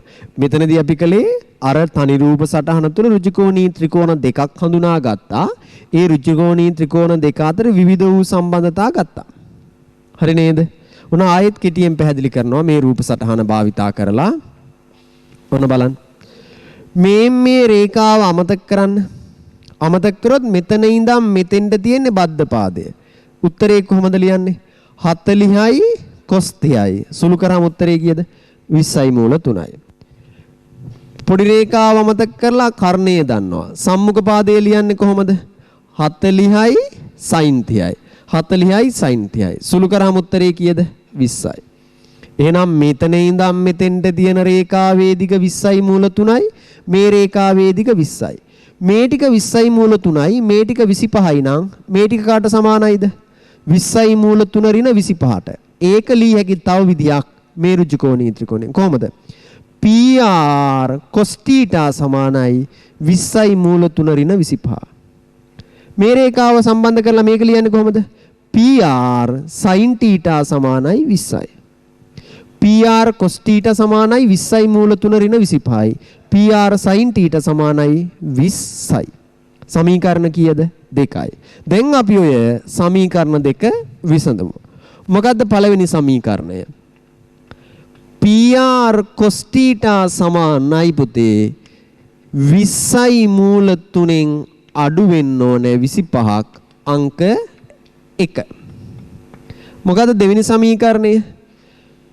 PR sin θ සමානයි 20යි අංක 2. අපිට මේකේ උත්තර විදිහට පුතේ PR හොයන්න ඕනේ. PR කියන්නේ හොයන්න ඕනේ ප්‍රවේගයේ විශාලත්වය. θ හොයන්න ඕනේ. θ කියන්නේ හොයන්න ඕනේ ප්‍රවේගයට අදාළ දිශාව. θ ලේසියෙන් මෙහි හැකි පුතේ අංක 2 සමීකරණයෙන් අංක 1 සමීකරණය බෙදන්න. අංක 2 සමීකරණයෙන් අංක 1 බෙදන්න. PR sin θ බෙදනවා පුතේ PR cos θ ගෙන්. ඒක හරියටම සමානයි 20 බෙදනවා පුතේ 20යි මූල 3 ඍණ 25යි. මේ PRට PR කැපිලා ගිහිල්ලා මෙතනින් ලැබෙනවා පුතේ tan θට උත්තරයක්. θ කියන්නේ අදාළ දිශාවයි. මෙතන 20යි මූල 3 25 මේ හැම පදයක්ම කාගෙන් බෙදනවද? පහේ ඉලක්කමෙන් බෙදනවා. 4 බෙදීම 4යි මූල 3 ඍණ 5යි. 4 බෙදීම 4යි මූල 3 ඍණ 5යි. මේක සුළු කරන්න θ සමානයි tan inverse 4 බෙදීම 4යි මූල 3 ඍණ 5යි. මේ අපිට ආවේ පුතේ අපිට ඕනේ අවසාන පිළිතුරට අදාළ දිශාව. ඒක θ ඇසුරින්. ඔන්න එහෙනම් අපි බලාපොරොත්තු වෙන දිශාව හෙව්වා. දැන් පුතේ විශාලත්වය PR. එහෙනම් කෝණය හොයන්න භාවිතා කරෙත් මේ සමීකරණ දෙක. එහෙනම් PR හොයන්නත් භාවිතා කරන්නේ මේ සමීකරණ දෙක. කොහොමද හොයන්නේ පුතේ? බලන්න. මං අංක 1 වර්ග කරනවා. ඒකට එකතු කරනවා පුතේ අංක 2 වර්ග කරලා. අංක 1 වර්ග කරලා ඒකට එකතු කරනවා අංක 2 වර්ග කරලා. අංක 1 වර්ග කරාම PR මෙන්න මේ තනි පදේ වර්ගයේ වතාවක් cos වර්ග θ. 2 වර්ග වුණාම PR කියන පදේ වර්ගයේ වතාවක් sin වර්ග θ සමානයි. පළවෙනි සමීකරණයේ වර්ග වෙනවා 20යි මූල 3න් අඩු වෙනවා 25. එයා වර්ග වෙනවා එකතු වෙනවා කාටද පුතේ 20 වර්ගයට. 20 වර්ගයට. දැන් මේ ආපු ප්‍රකාශනය සුළු කරන්නයි තියෙන්නේ. සුළු කරා නම් අපිට උත්තරයක් ගන්න පුළුවන් පුතේ. අපි බලමු ඔක කොහොමද සුළු කරන්නේ කියලා. පළවෙනි සමීකරණය වර්ග කරා. දෙවෙනි සමීකරණය එකතු කරා. මේ පළවෙනි කොටසටත් PR වර්ගයක් තියෙනවා. දෙවෙනි කොටසටත් PR වර්ගයක් තියෙනවා. එහෙනම් මේ දෙන්නගෙන් PR වර්ගයක් එළියට ගත්තොත් පුතේ මෙතන ඉතුරු වෙන්නේ cos වර්ගය θ. මෙතන ඉතුරු වෙන්නේ sin වර්ගය θ. ඔන්න පළවෙනි පද සෙට් එකකින් PR වර්ගයක් එළියට ගත්තා. තේරුම් ගන්න පුතේ cos වර්ගයේ θ ධන sin වර්ගයේ θ එක වේ. එනම් මේක සුළු කරොත් PR වර්ගය අපිට ඉතුරු වෙනවා. වම් අත පැත්ත සුළු කරාම PR වර්ගය ඉතුරු වෙනවා. දකුණු අත පැත්ත සුළු කරමු. මේ තියෙන පද දෙකක අන්තරයේ වර්ගය. පළවෙනි පදයේ වර්ග වෙනවා 20 වර්ගයේ 400යි. මූල 3 වර්ගය 3යි 400 3ක් 1200යි. දෙවෙනි පදේ වර්ගය 25 ඒවා 25ක්. ඒ කියන්නේ 625යි. අඩු වෙනවා දෙවාරයක් පළවෙනි පදය දෙවෙනි පදය. දෙවාරයක් පළවෙනි පදේ වුණ ගමන් මෙතනින් එනවා 50යි. මෙතනින් එනවා එතකොට 50 ඒවා 20ක්. තේරෙනවා 10යි 10යි මූල 3යි. මෙතෙන්ට එකතු වෙනවා 20 වර්ගය කියන්නේ පුතේ 400යි. මේක සුළු කරන්න. ඒක සුළු කරාම ඔයාලට අවසාන උත්තරයක් ගන්න පුළුවන් වෙනවා.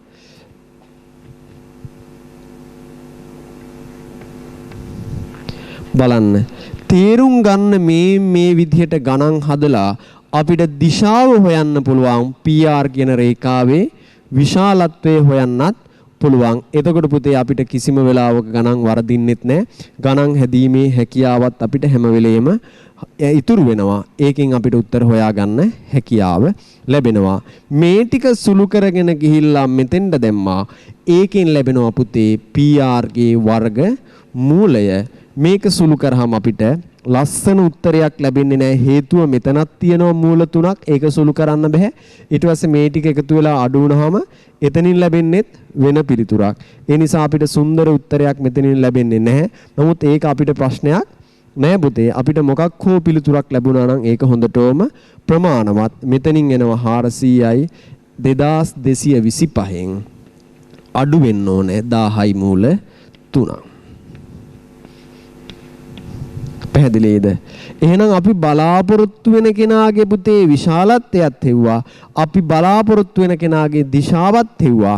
මේ ගාන නැවත නැවත පැහැදිලි කරද්දී ඔයාලා තේරුම් ගත යුතු කාරණා නම් ප්‍රවේග ත්‍රිකෝණ 3ක් ඇඳීමේ හැකියාව තිබුණා පුතේ. හැබැයි මේ ප්‍රවේග ත්‍රිකෝණ 3න් නිවැරදි වුණ එක ප්‍රවේග ත්‍රිකෝණයක් විතරයි. ඒ නිවැරදි ප්‍රවේග ත්‍රිකෝණය අපි තේරුම් ගැනීමට දක්ෂ විය යුතු වෙනවා. ඊළඟ කාරණේ තමයි පුතේ මේ නිවැරදි ප්‍රවේග ත්‍රිකෝණයේදී අපි ගැටලුව විසඳන්න ත්‍රිකෝණවල පාද අතර සම්බන්ධතාවය විතරයි භාවිතා කළේ. ඒ කියන්නේ sin θ වල අර්ථ දැක්වීමත් cos θ වල අර්ථ දැක්වීමත් විතරයි. ඊළඟට PR වල sin θ ගෙන් ප්‍රකාශනයක් ගත්තා. PR වල cos θ ගෙන් ප්‍රකාශනයක් ගත්තා. ඒ ප්‍රකාශන දෙක බෙදලා දිශාව හොයන්න tan θට උත්තරයක් ගත්තා. ඒ ප්‍රකාශන දෙක වර්ග කරලා එකතු කරාම sin වර්ගයේ θ දන cos වර්ගයේ θ එකවීම පදනම් කරගෙනම θ කියන පදය නැති වෙලා ගිහිල්ලා අපිට PR ට උත්තරයක් ගන්න පුළුවන් වුණා. මේ ටික සුළු කරාම අපිට PR විතරක් හොයන්න පුළුවන්. ඒ කියන්නේ දිශාවක් දන්නවා, විශාලත්වයක් දන්නවා. අපි ගාන හදලා ඉවරයි පුතේ. මේ විදිහට තේරුම් ගන්න කොහොමද මේ වගේ ගණන් හදන්නේ, කොහොමද මේ වගේ රූප අඳින්නේ, කොහොමද මේ වගේ අවසාන උත්තරේ නිවැරදිව ගන්නෙ. අපි තව සංකීර්ණ ගණන් නිශ්චය කරලා බලමු. අපිට එතකොට මේ කිසිම තැනක පැටලෙන්නේ නැත්නම් අපිට මේ පාඩම ඇත්තටම තේරුම් ගිහිල්ලා තියෙන්නේ.